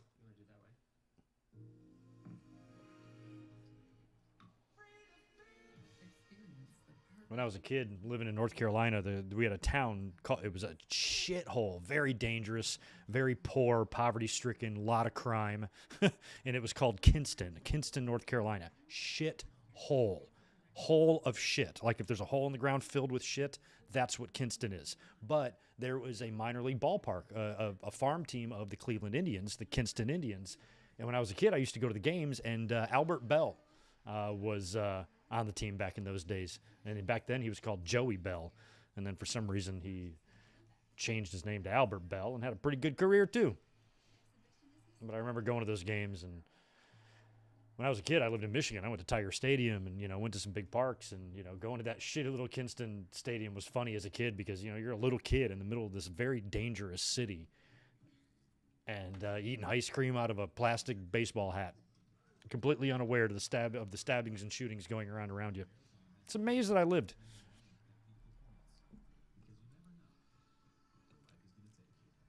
Yeah, if any of you are familiar with North Carolina and been through Kinston, you know just what I'm talking about. Spectra, appreciate the $5. Hey, Greg, hope all is well. I missed the start of Saraya's promo. Is she cleared? Also, out of curiosity, do you have any tattoos? Saraya did not really reveal any of that. She said that she's here to change the women's division, and for some reason she brought out the women to start introducing them. They have since become a part of a lumberjack match currently underway now between Storm and Deeb. But no, she didn't really give any clues to that, but kind of dropped a hint that maybe, because if she's not going to wrestle, what the hell is this promo about? I'm going to change. I'm the revolution. I'm like, okay, well, what are you going to do? Come out here and talk every week? Manage the Kabuki Warriors? You got to do more than that. So there have been a couple of, I think Meltzer had said that he had heard that she's going to wrestle in some capacity. She said in her promo that she's damaged, but she's not broken. So maybe it's going to be a really kind of limited schedule, or they take it slow with her at first. Maybe Kenny Omega style, get her in the tag teams first and slowly work her in. I don't know. I don't know how that's going to work. So she didn't really reveal any concrete plans unless I missed something. But from what I can tell, she's not cleared. And no, I have never been a tattoo guy. Never had any. I've been open to it. I've had a lot of friends that wanted me to get one. I think if I ever get a tattoo at all, it's going to be of Bub, my guy, my best friend who's currently terminally ill, and I'm going to lose him here in the next couple months, and maybe him, and my two cats. But I'm not expressive in that way, and I believe in life because I'm 45 years old. As Serena and Tony battle on, I believe in life that you change how you feel and you change how you think a lot. And you go through stages in your life, and you're not the same person at age 18 that you are when you're 35. You're not the same person at age 20 that you are when you're 45. And part of the reason why I didn't get any tattoos is because I knew I don't want to regret anything. And most people, and I'm not putting down tattoos at all. I think tattoos are awesome. I think they look great. I love people that can, express themselves and tell stories and, through their body art. I got no issue with it at all. It's like, but I see a lot of people that I've known, everybody starts getting tattoos really, really, really young. It's basically one of the first things you do when you get old enough, and it's a rebellious thing. You want to go get a tattoo, and all these things that mean stuff to you. Maybe when you're younger, don't mean shit to you when you're older. And that doesn't go for everybody, but it goes for a lot of people. And if I would have been making impulsive or impressionable decisions at 18, which we all do, or at age 20, we all are very impressionable at that age. I'm glad I didn't permanently put any of that stuff on my body, because I'd be having some weird ass tattoos on my body right now if I would have put the things on me that was important to me at that time, because they're not important to me anymore. So that sort of thing is one of the reasons why I can never get a tattoo, because I could just never decide what to get. And tattoo to me is a big decision. It is permanent, even though you can have them removed. It is a permanent decision, and that's not something I really take very lightly. If I'm going to put anything on my body and it's going to be there and I have to look at it forever, I don't want to decide that morning, I'm going to get up and get a tattoo today and put something on my body I got to look at for the rest of my life. Some people can do that. I can't. Some people can decide. I've been around plenty of people that have decided on the spot after a couple drinks to go get a tattoo. And that's just not for me. But maybe my life is just a little more boring or something. But like I don't have a story to tell that I could put in a sleeve. I don't even know what I would put in a sleeve. A bunch of funny designs and cool looking dragons and shit like that. It's just not what I would do. But I think that tattoos as a whole overall have evolved in some pretty cool shit. We have seen some pretty damn awesome tattoos, and we've seen some pretty bad ones. But on the right person, they look great on dudes. They can look great on women. Tattoos can be sexy and cool and awesome looking, but I just don't think I was ever meant to have any.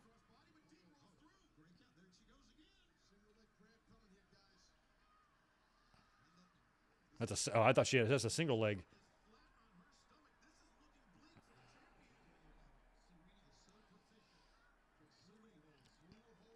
I've been to a few tattoo parlors. I've gone with some girlfriends to get tattoos done before, actually. So I have been. I actually have sat there and watched the whole procedure done for a few hours.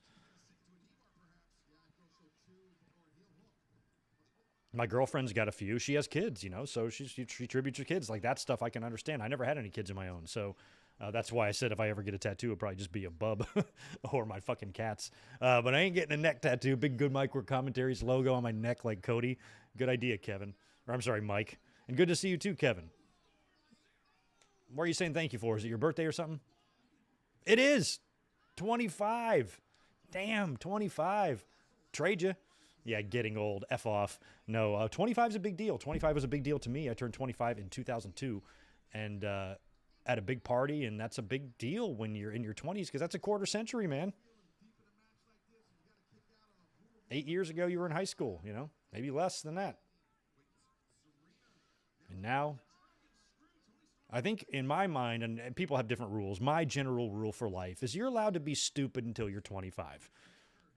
Any mistake you make, provided it's not violent or hurts anybody, if you piss in public and get yourself arrested, or if you do any sort of stupid thing, it's all good until you're 25. Once you're 25, time to get real, time to get serious. You're an adult now, and maybe you're already there, Kevin. You might be way ahead of the rest of us before we were 25, but that's got to be the finish. She kicks out of that. Yeah, no way.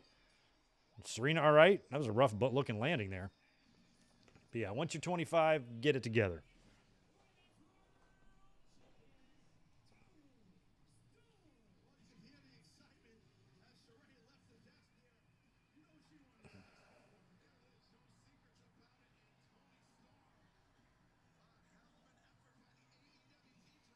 Tony Storm's music has like Pat Benatar vibes to it or something.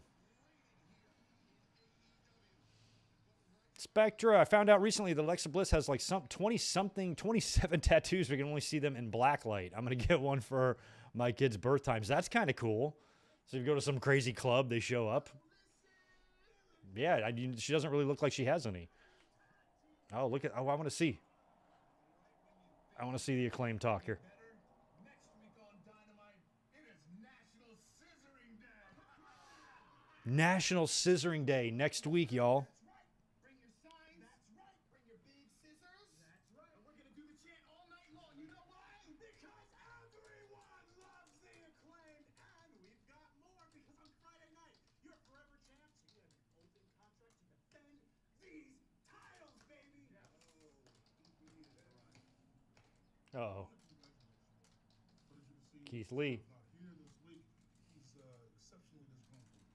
And after watching his bad habits, I understand why. Because Billy Gunn, he physically got involved in our match and he cost us our championships. You boys got carried. Good luck. Tell I'll swear if I got 2 words for him. Oh. Scissor me! Scissor me. I guess Billy ain't going to be a part of that DX 25th reunion in a couple of weeks.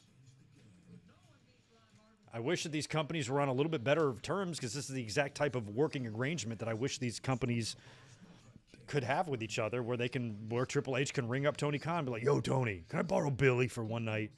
And Tony's like, yeah, can I borrow R-Truth? No problem. Like, I wish that would happen.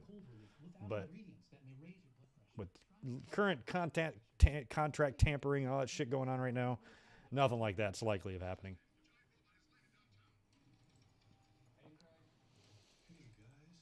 If you have a secret identity, you need to keep it secret. And if you want to save by bundling home and car insurance, you need Geico. Yeah, that's interesting about Alexa Bliss, though, Spectre. Thanks for that.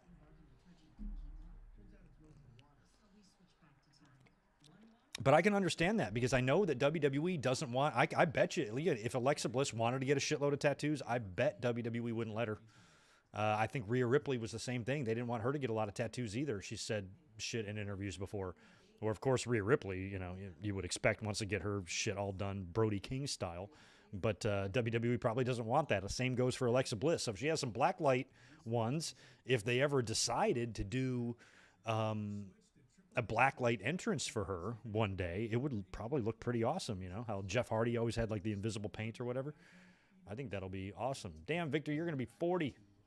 You're 25 and can confirm you're still an idiot. Okay, well, you're just 25. I'll give you till the end of the week, Zach. Well, we got to the end of the year. You got until you turn 26, because technically during that you're still 25. But These underwear are pee-proof and period-proof and sweat-proof. hey, y'all, those underwears are pee-proof, period-proof, and sweat-proof, according to this commercial. You all watching the same one?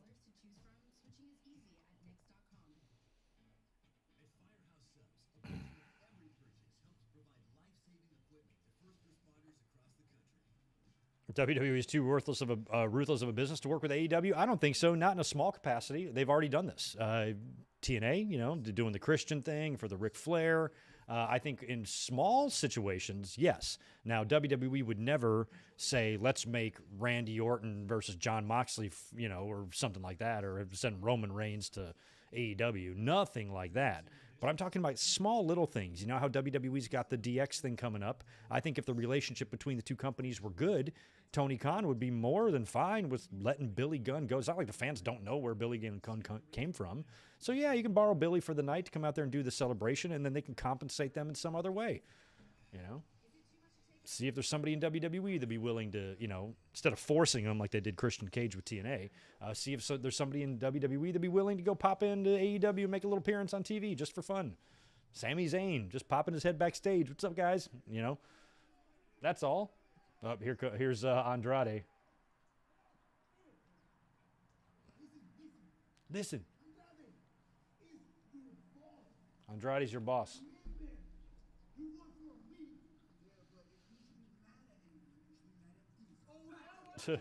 Andrade's got to get his... Got to keep an eye on Andrade here, too. I know Tony Khan has handed down an edict that nobody's getting released, but... If you like it or not, he's your boss. So shape up or get shipped out. Shape up or ship out. My dad used to say that. Shape up or ship out. I usually don't take Matt Hardy's here. Zay, Glenn, I'm sorry you're in this situation. But what happened last week, it felt right. We're connected. We're connected. We've always been connected. And Andrade, he's way worse for your career than Big Money Matt ever was. Quit, get out of your deal, and I'll be here waiting when the storm ends. And this time, I promise you. There's kind of like a Cobra Kai thing going on.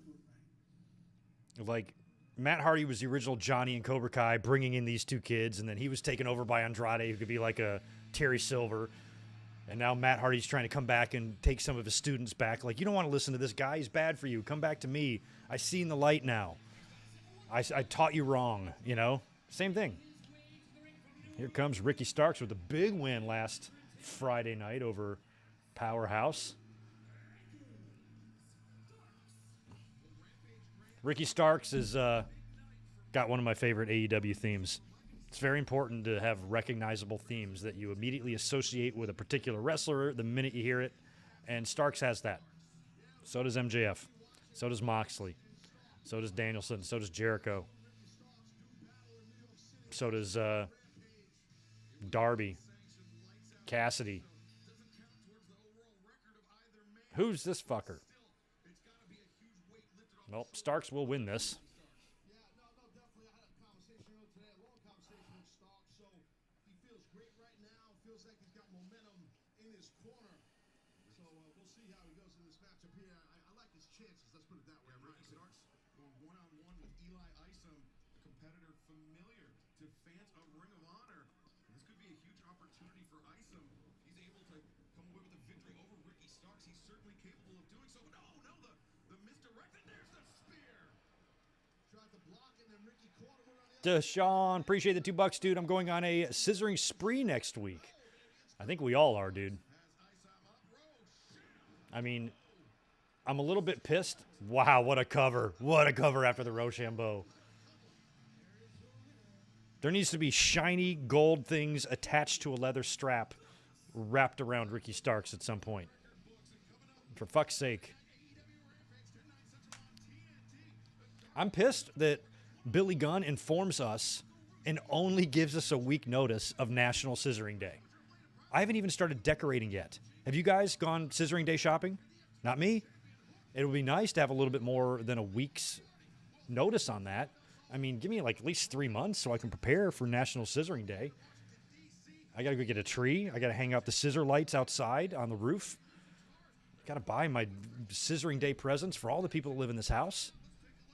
You know, work is going to be crazy because people are going to be coming in celebrating Scissoring Day and wanting to have big parties and all of that at the restaurant. If I had just a little more time to prepare, I could make it a memorable holiday for all of us. But Billy Gunn, with only giving a week's notice, it's kind of shitty. It's another problem with AEW. Another reason why they're just never going to make it, you know. They just don't give us any warning on, you know, things like Scissoring Day.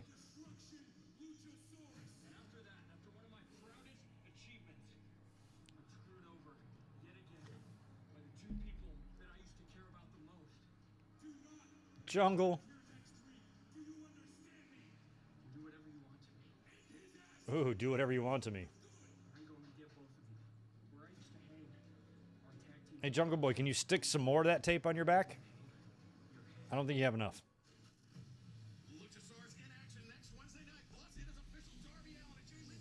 Darby and Lethal next week. Dynamite anniversary. I like this. 3-year anniversary. Daniel Garcia and Danielson against Chris and Sammy. Les Sex Gods. All right, here we go. It's main event time, huh?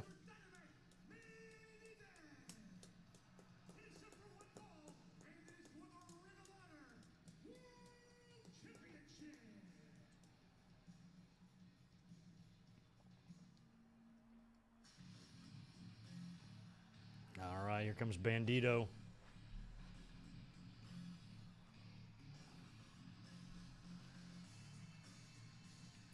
Yeah, Street Profits against the Acclaimed would be fun. I think Acclaimed just still got to keep going, man. Like, they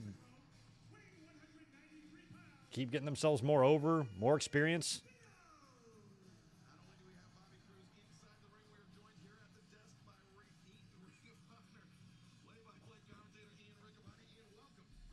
I'm glad they put Ian Riccaboni on here because I don't think he was booked for the show. And I saw him tweet Tony Khan this week, being like, Tony, I live real close in Allentown. I know a lot about Bandito. I think it'd be great to be on the call for this match. And Tony brought him in. Shoot your shot, y'all. I mean, Ian's already been in doing stuff, but I don't think he was originally booked for this until he reached out.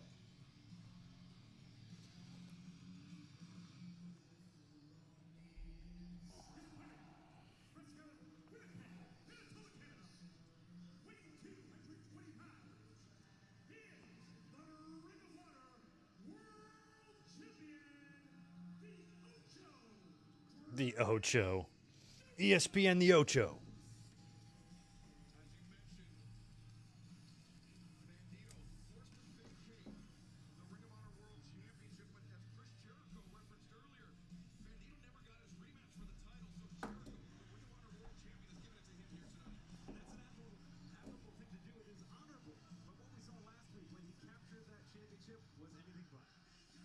Yeah, Jericho isn't really about this Code of Honor stuff, so he's giving Bandito a title shot that he deserves because he never got a chance to get it back.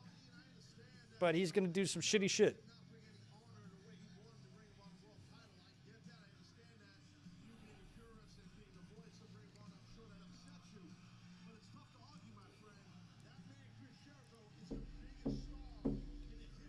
Yeah, Jericho's the Ocho now because this is his 8th World Championship. He won the Ring of Honor title so he could start a nickname.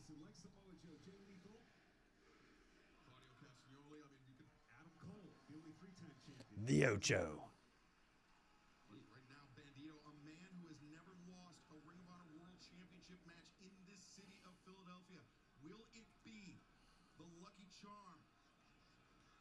That's what it's about right there. That gorgeous. Well, it's a big TV match on cable for Bandito. Biggest stage he's been on so far. A lot of experience in Chris Jericho. Everybody Jericho competes against is giving him experience. But I'll tell you, Bandito's a 4th-generation wrestler. This wrestling's in this guy's blood, man. And there's the handshake. Ah. Honor, which Absolutely making a mockery of it, Excalibur. And Bandito connects with the right. And to me, I like that he's wearing the Cody weight belt. it was a mirror image of where Chris Jericho was early in his career. Both Still can't believe Greg doesn't like pizza. Fuck pizza. guaranteed paths both went on to try and I don't like the idea of pizza because I like bread, I like cheese, I like marinara sauce, I like pepperoni, I like vegetables, I like everything that goes on a pizza, but for some reason all together, I can't really eat it. I can eat one piece. But when I was a kid, I had my friends could eat like 7 pizzas of pizza or half a pizza by themselves and shit, and I'm like, they went ape shit for pizza. Pizza, you know? And I'm like, I could eat a piece of pepperoni pizza, but I'll eat like most of it and then I'm done. Just don't like it.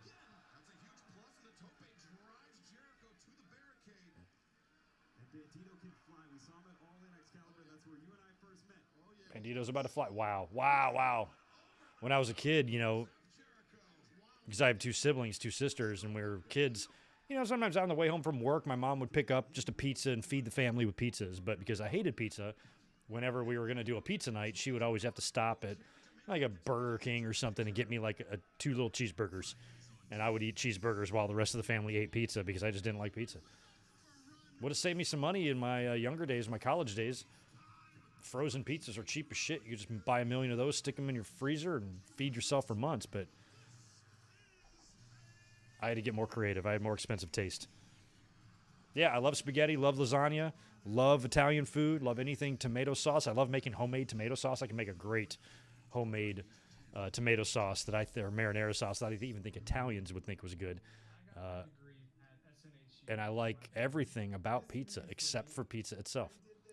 For my partner, My siblings, my daughter, My son. congratulations, Dad.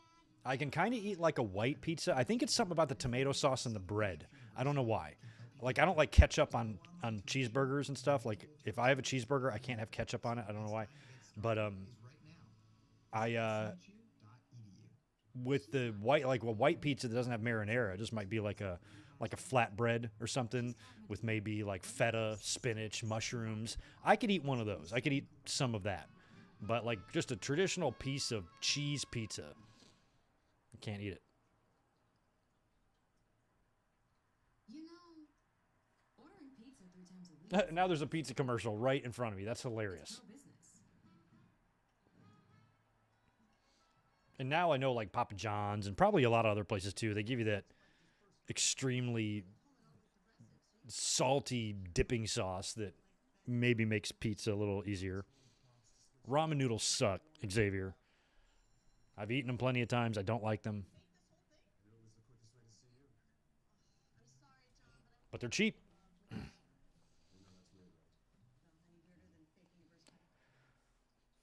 I'll eat ketchup with French fries, and I'll ketchup on a burger that doesn't have cheese on it. But if there's cheese on it, no ketchup. The mixture of American cheese and ketchup to me is fucking disgusting.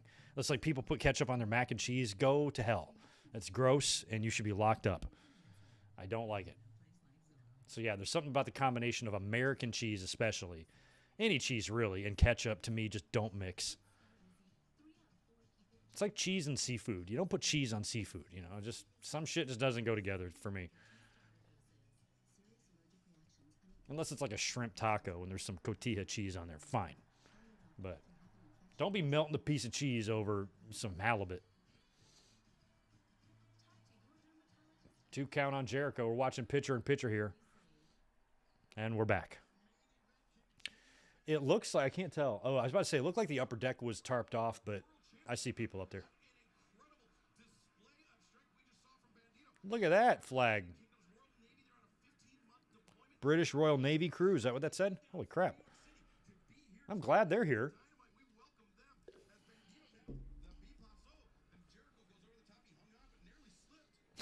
Destiny, I thought you said, if given the chance, I can eat a whole piece of myself. I'm like, what piece? But I read that wrong. A whole pizza by myself. I know a lot of people like that. Yeah, I'm not a fan. I don't like mayo on burgers, but if you take that mayo and make an aioli out of it, I can tolerate it. Simplest one to do would be like a garlic aioli, but you can do lots of aiolis. So if you take mayo, kick it up, make an aioli, put it on the burger, I'll eat it. But not plain mayo. That's disgusting and suicidal. 20? 21? 22? I hope you can you get it over? Jesus, that's amazingly strong. Damn. Damn, Gina. That's incredible.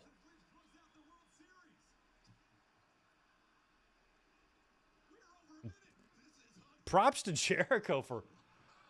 Oh, I'm out of breath.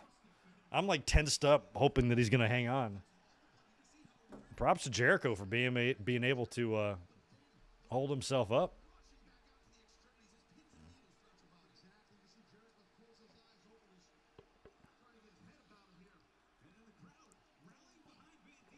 I'm not a big fan of sweet potatoes, but I love sweet potato fries. Sweet potato fries dipped in ranch dressing will fucking change your life. Oh, he did the... Oh, yeah. Wow, what a frog splash with the pike and everything. Kick out from Jericho.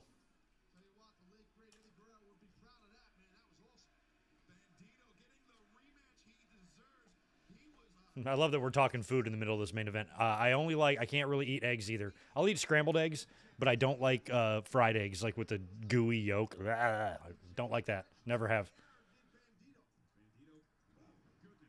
You can put egg in a breakfast sandwich if you want, but for me, it's got to be scrambled. I just don't like the slimy shit. I don't like it.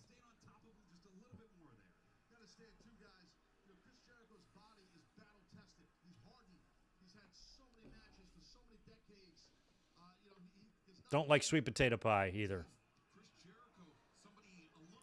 And I lived in the South, and I had some great Southern food, but sweet potato pie was one thing that I tried, but I just didn't really love. You know what I did wind up loving, though? Collard greens. Collard greens. Cooked with, like, big ham hock in there. Fucking delicious.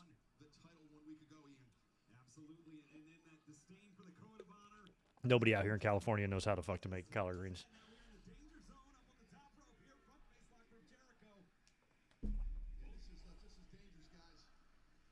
What are they saying? Jericho down. We got a full 12 minutes left in this match, so we're going to get a good contest here. Another thing I don't like is Eggs Benedict.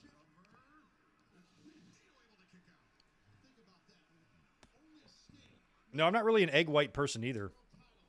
My restaurant, we do a brunch. I'm never there for brunch, but I used to be back in the day. And we got all that stuff, you know, egg whites and everything and all that shit. But I'm a pretty simple breakfast eater. I usually don't eat breakfast anyway, but if I do, I'll eat steak and eggs. I can put hot sauce and eggs, but never ketchup. But I'm pretty simple. Give me some bacon and eggs and a couple pieces of toast. I'm fine. Give me a muffin. And I can complain about my coworkers and talk about how they're empty-headed fucks and children and then go fight him. battering the challenger Bandito. Bandito fighting his way out of it. Both men precariously situated on the ring. Just a right hand Damn. Damn, Jericho really. Wow, wow. Oh, wow. I'm glad everybody survived that. It really did look like Jericho full-blown tagged him in the face. Ooh, another picture-in-picture. I don't like pumpkin pie either. I do like grilled cheese sandwiches. I can make a fabulous one.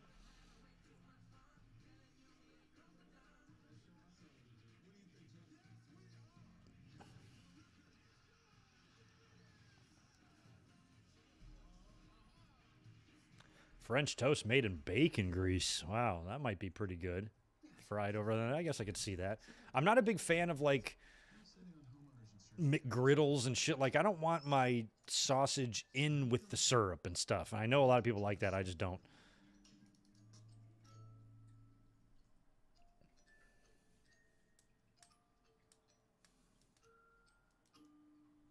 Well, enjoy your house. When I make fried rice, I use bacon grease. I put bacon in my fried rice, so I get a pound of bacon, put it out cold on the cutting board, chop it up into little bits, and then throw it in the pan and render it until it gets super, super well done. Just leave it on medium, high heat there and let it sit forever and render and render and render until you got little tiny crispy ass pieces of nearly burnt bacon in there. Then you drain out the bacon, keep the grease though. And then when you fry your rice, which you should have made the night before and kept it cold in the fridge, and you scoop out your cold rice and you fry it in that bacon grease, and then you add your soy sauce and you toss it. Oh, my God. And then you toss in your vegetables, anything else you want to throw in the fried rice. And then at the very end, you toss in all that crispy bacon and mix it all up. Add chicken, shrimp, whatever you want. It's good. But French toast is an interesting idea. With Canva, we designed presentations together. Just pick a template. Nice. Now customize? Yeah, I'll eat a cheesesteak sometimes. Cheesesteaks are always a good go-to if you're at a weird place and you're looking at the menu and you just need some food and fuck it, cheesesteak. I usually eat cheesesteaks a lot, like if I'm on the road or if I'm in an airport bar or something like that. I'm like, can't go wrong with some cheese and some meat and some bread. Finally, a light scent that lasts all day. Downy light. No, look at that dog. Physically challenged. The last to be chosen. Shelter dogs with special needs face a far longer road to adoption. I hate watching these sad animal commercials. Toughest roads can lead to the most amazing places. That's why Subaru and our retailers created National Naked Dogs Day to help all underdogs find homes. Subaru, more than a car company. Spectre, I cook my steaks out of my back porch on the grill, medium rare.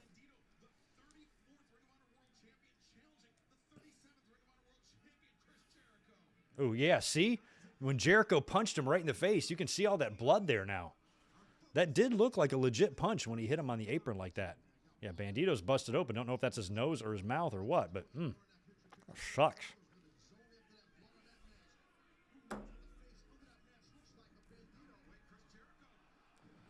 Oh. Super close right there,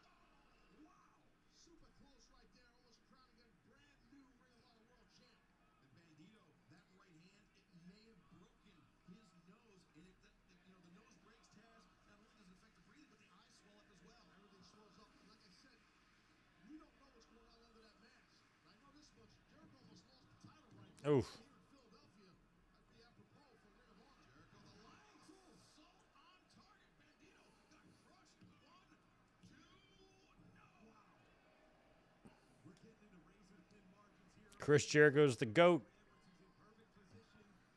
He has an argument. He can I'll at least let him stand up and tell the jury his case. His resume is strong enough to where he can certainly state his case for the greatest of all time. But there's a lot of guys who can state their case. Oh my God, nice crucifix. I like the torque on those. Impact on that crucifix bomb. He thought he got the win, Bandito. A lot of our live audience here in Philadelphia thought the same thing. Man, it was close. Taz, you've been in the Oh, I can't eat anything blue. Nope. It's a little too underdone for me. The older I've gotten, the more I've cooked my steaks. Anything that's very thick now, if I get a big, thick New York strip at the store or something, I'll probably cook it medium. I'll probably go all the way up to medium on it. Because I'll usually have a really nice sauce with it or something, so. That's mostly for at-home cooking. If I'm going to a really, really nice steakhouse and I'm getting just an expensive, beautiful cut of meat, then I'll get it totally medium rare. But at home, I can go a little higher. Be fine. It's more casual eating at home.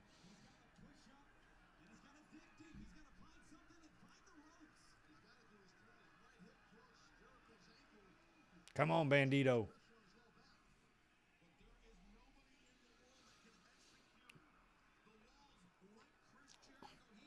No, Alex, that's what I eat now. I eat New York strips and ribeyes. I used to be a filet guy and all filet, and then I have kind of changed over the years. Fillets, I still eat them. I like fillets, but they're just a little too lean, and I like a good prime. I stay away from choice as much as I can, but I get a good prime New York or ribeye and put it on the grill. Fucking incredible. I'll grill you a great steak, dude. I'll make a chimichurri with it or a blue cheese sauce or just something nice to go with it, and it's fucking fabulous. Like an herb butter or something, Lots of different things you can do to kick it up and make it delicious. But New York strips are great. It's pretty much all I'm going to eat these days is a strip or a ribeye. And I'm always going to look for a prime. My grocery store carries all the prime stuff, so. And every now and then they got some good Wagyu in there. Oh, my God. Nice. We got 4 minutes to go home here.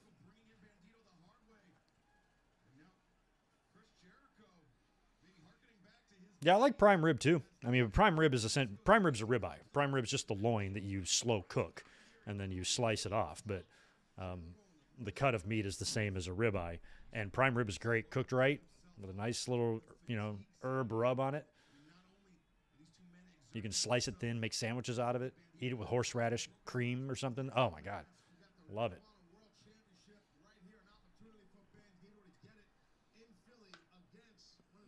Yikes, is this going to Spanish fly to 58-year-old Jericho? Or no, he's not going to fly him. God, that makes me fucking nervous, man. Jesus.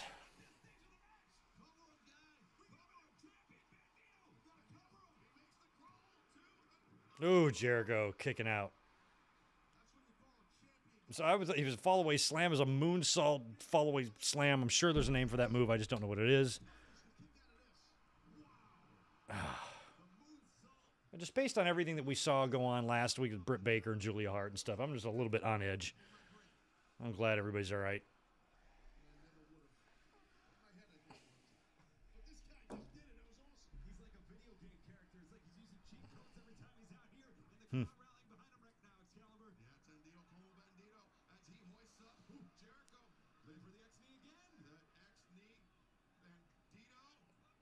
Oh, wow.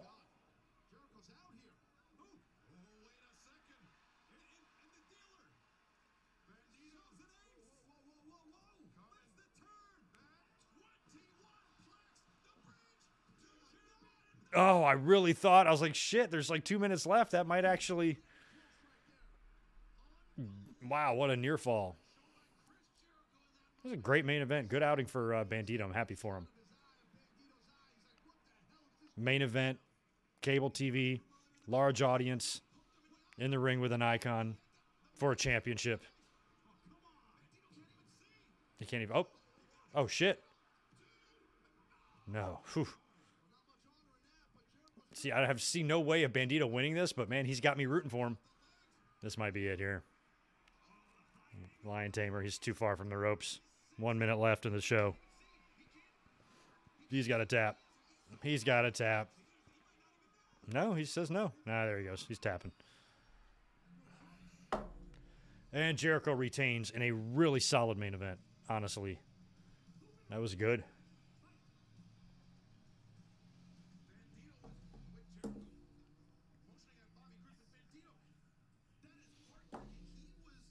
Yeah, I'll still eat a good filet mignon. Filet is good to slice up and put in tacos or something. It's really good steak meat for tacos. Still, Ring of Honor champion.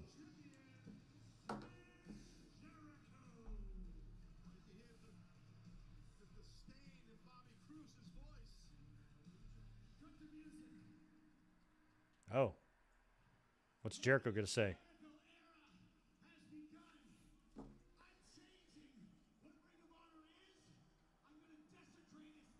He's going to desecrate its legacy.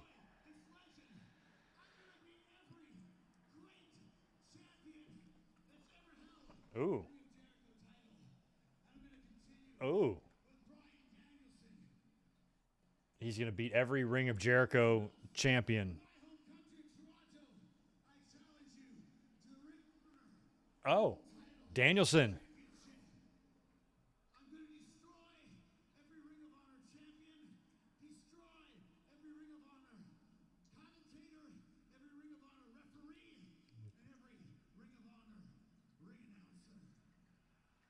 Oh, no, he's going to beat up everybody, including the announcers and commentators? Oh, he... Judas effect. Oh, I kind of like that. You know, I really think Danielson should beat him for that title in a couple of weeks. He basically just laid down a challenge to him when they're in Toronto, whenever that is.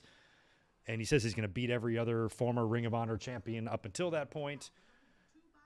That would be nice. I was just about to say, when he started saying, I'm gonna beat every former Ring of Honor champion, I'm like, great. Who's going to be the guy that's going to finally do him in? And then he kind of flat out challenged Bryan Danielson. So I really would hate to see Danielson go into another title match and lose. So maybe he'll be the one to take it from Jericho, but we will see. Overall, pretty good night of wrestling, despite it, kind of being a mediocre-looking show on paper. Turned out to be very good, and I thought it was fun. So anyway, thanks again for being here. We will be here Saturday for the podcast. You might see me before then. I wouldn't be surprised if I'm up here tomorrow or Friday, just in case there's some more news going on or something, or you might get a mic drop of some kind. And we do need to decide on what to do for the watch-along for Sunday, so I'll kind of give that some thought. Talk to the channel members about that, see if we can narrow down some shows. A couple of you had mentioned Unforgiven 2006, so maybe we can throw that one up on a poll and see what people think. But we'll be up here doing something on Sunday for sure. And I appreciate you guys being here tonight. So have a good rest of your Wednesday evening. Enjoy yourselves. And like I said, if you are in the path of Hurricane Ian, please be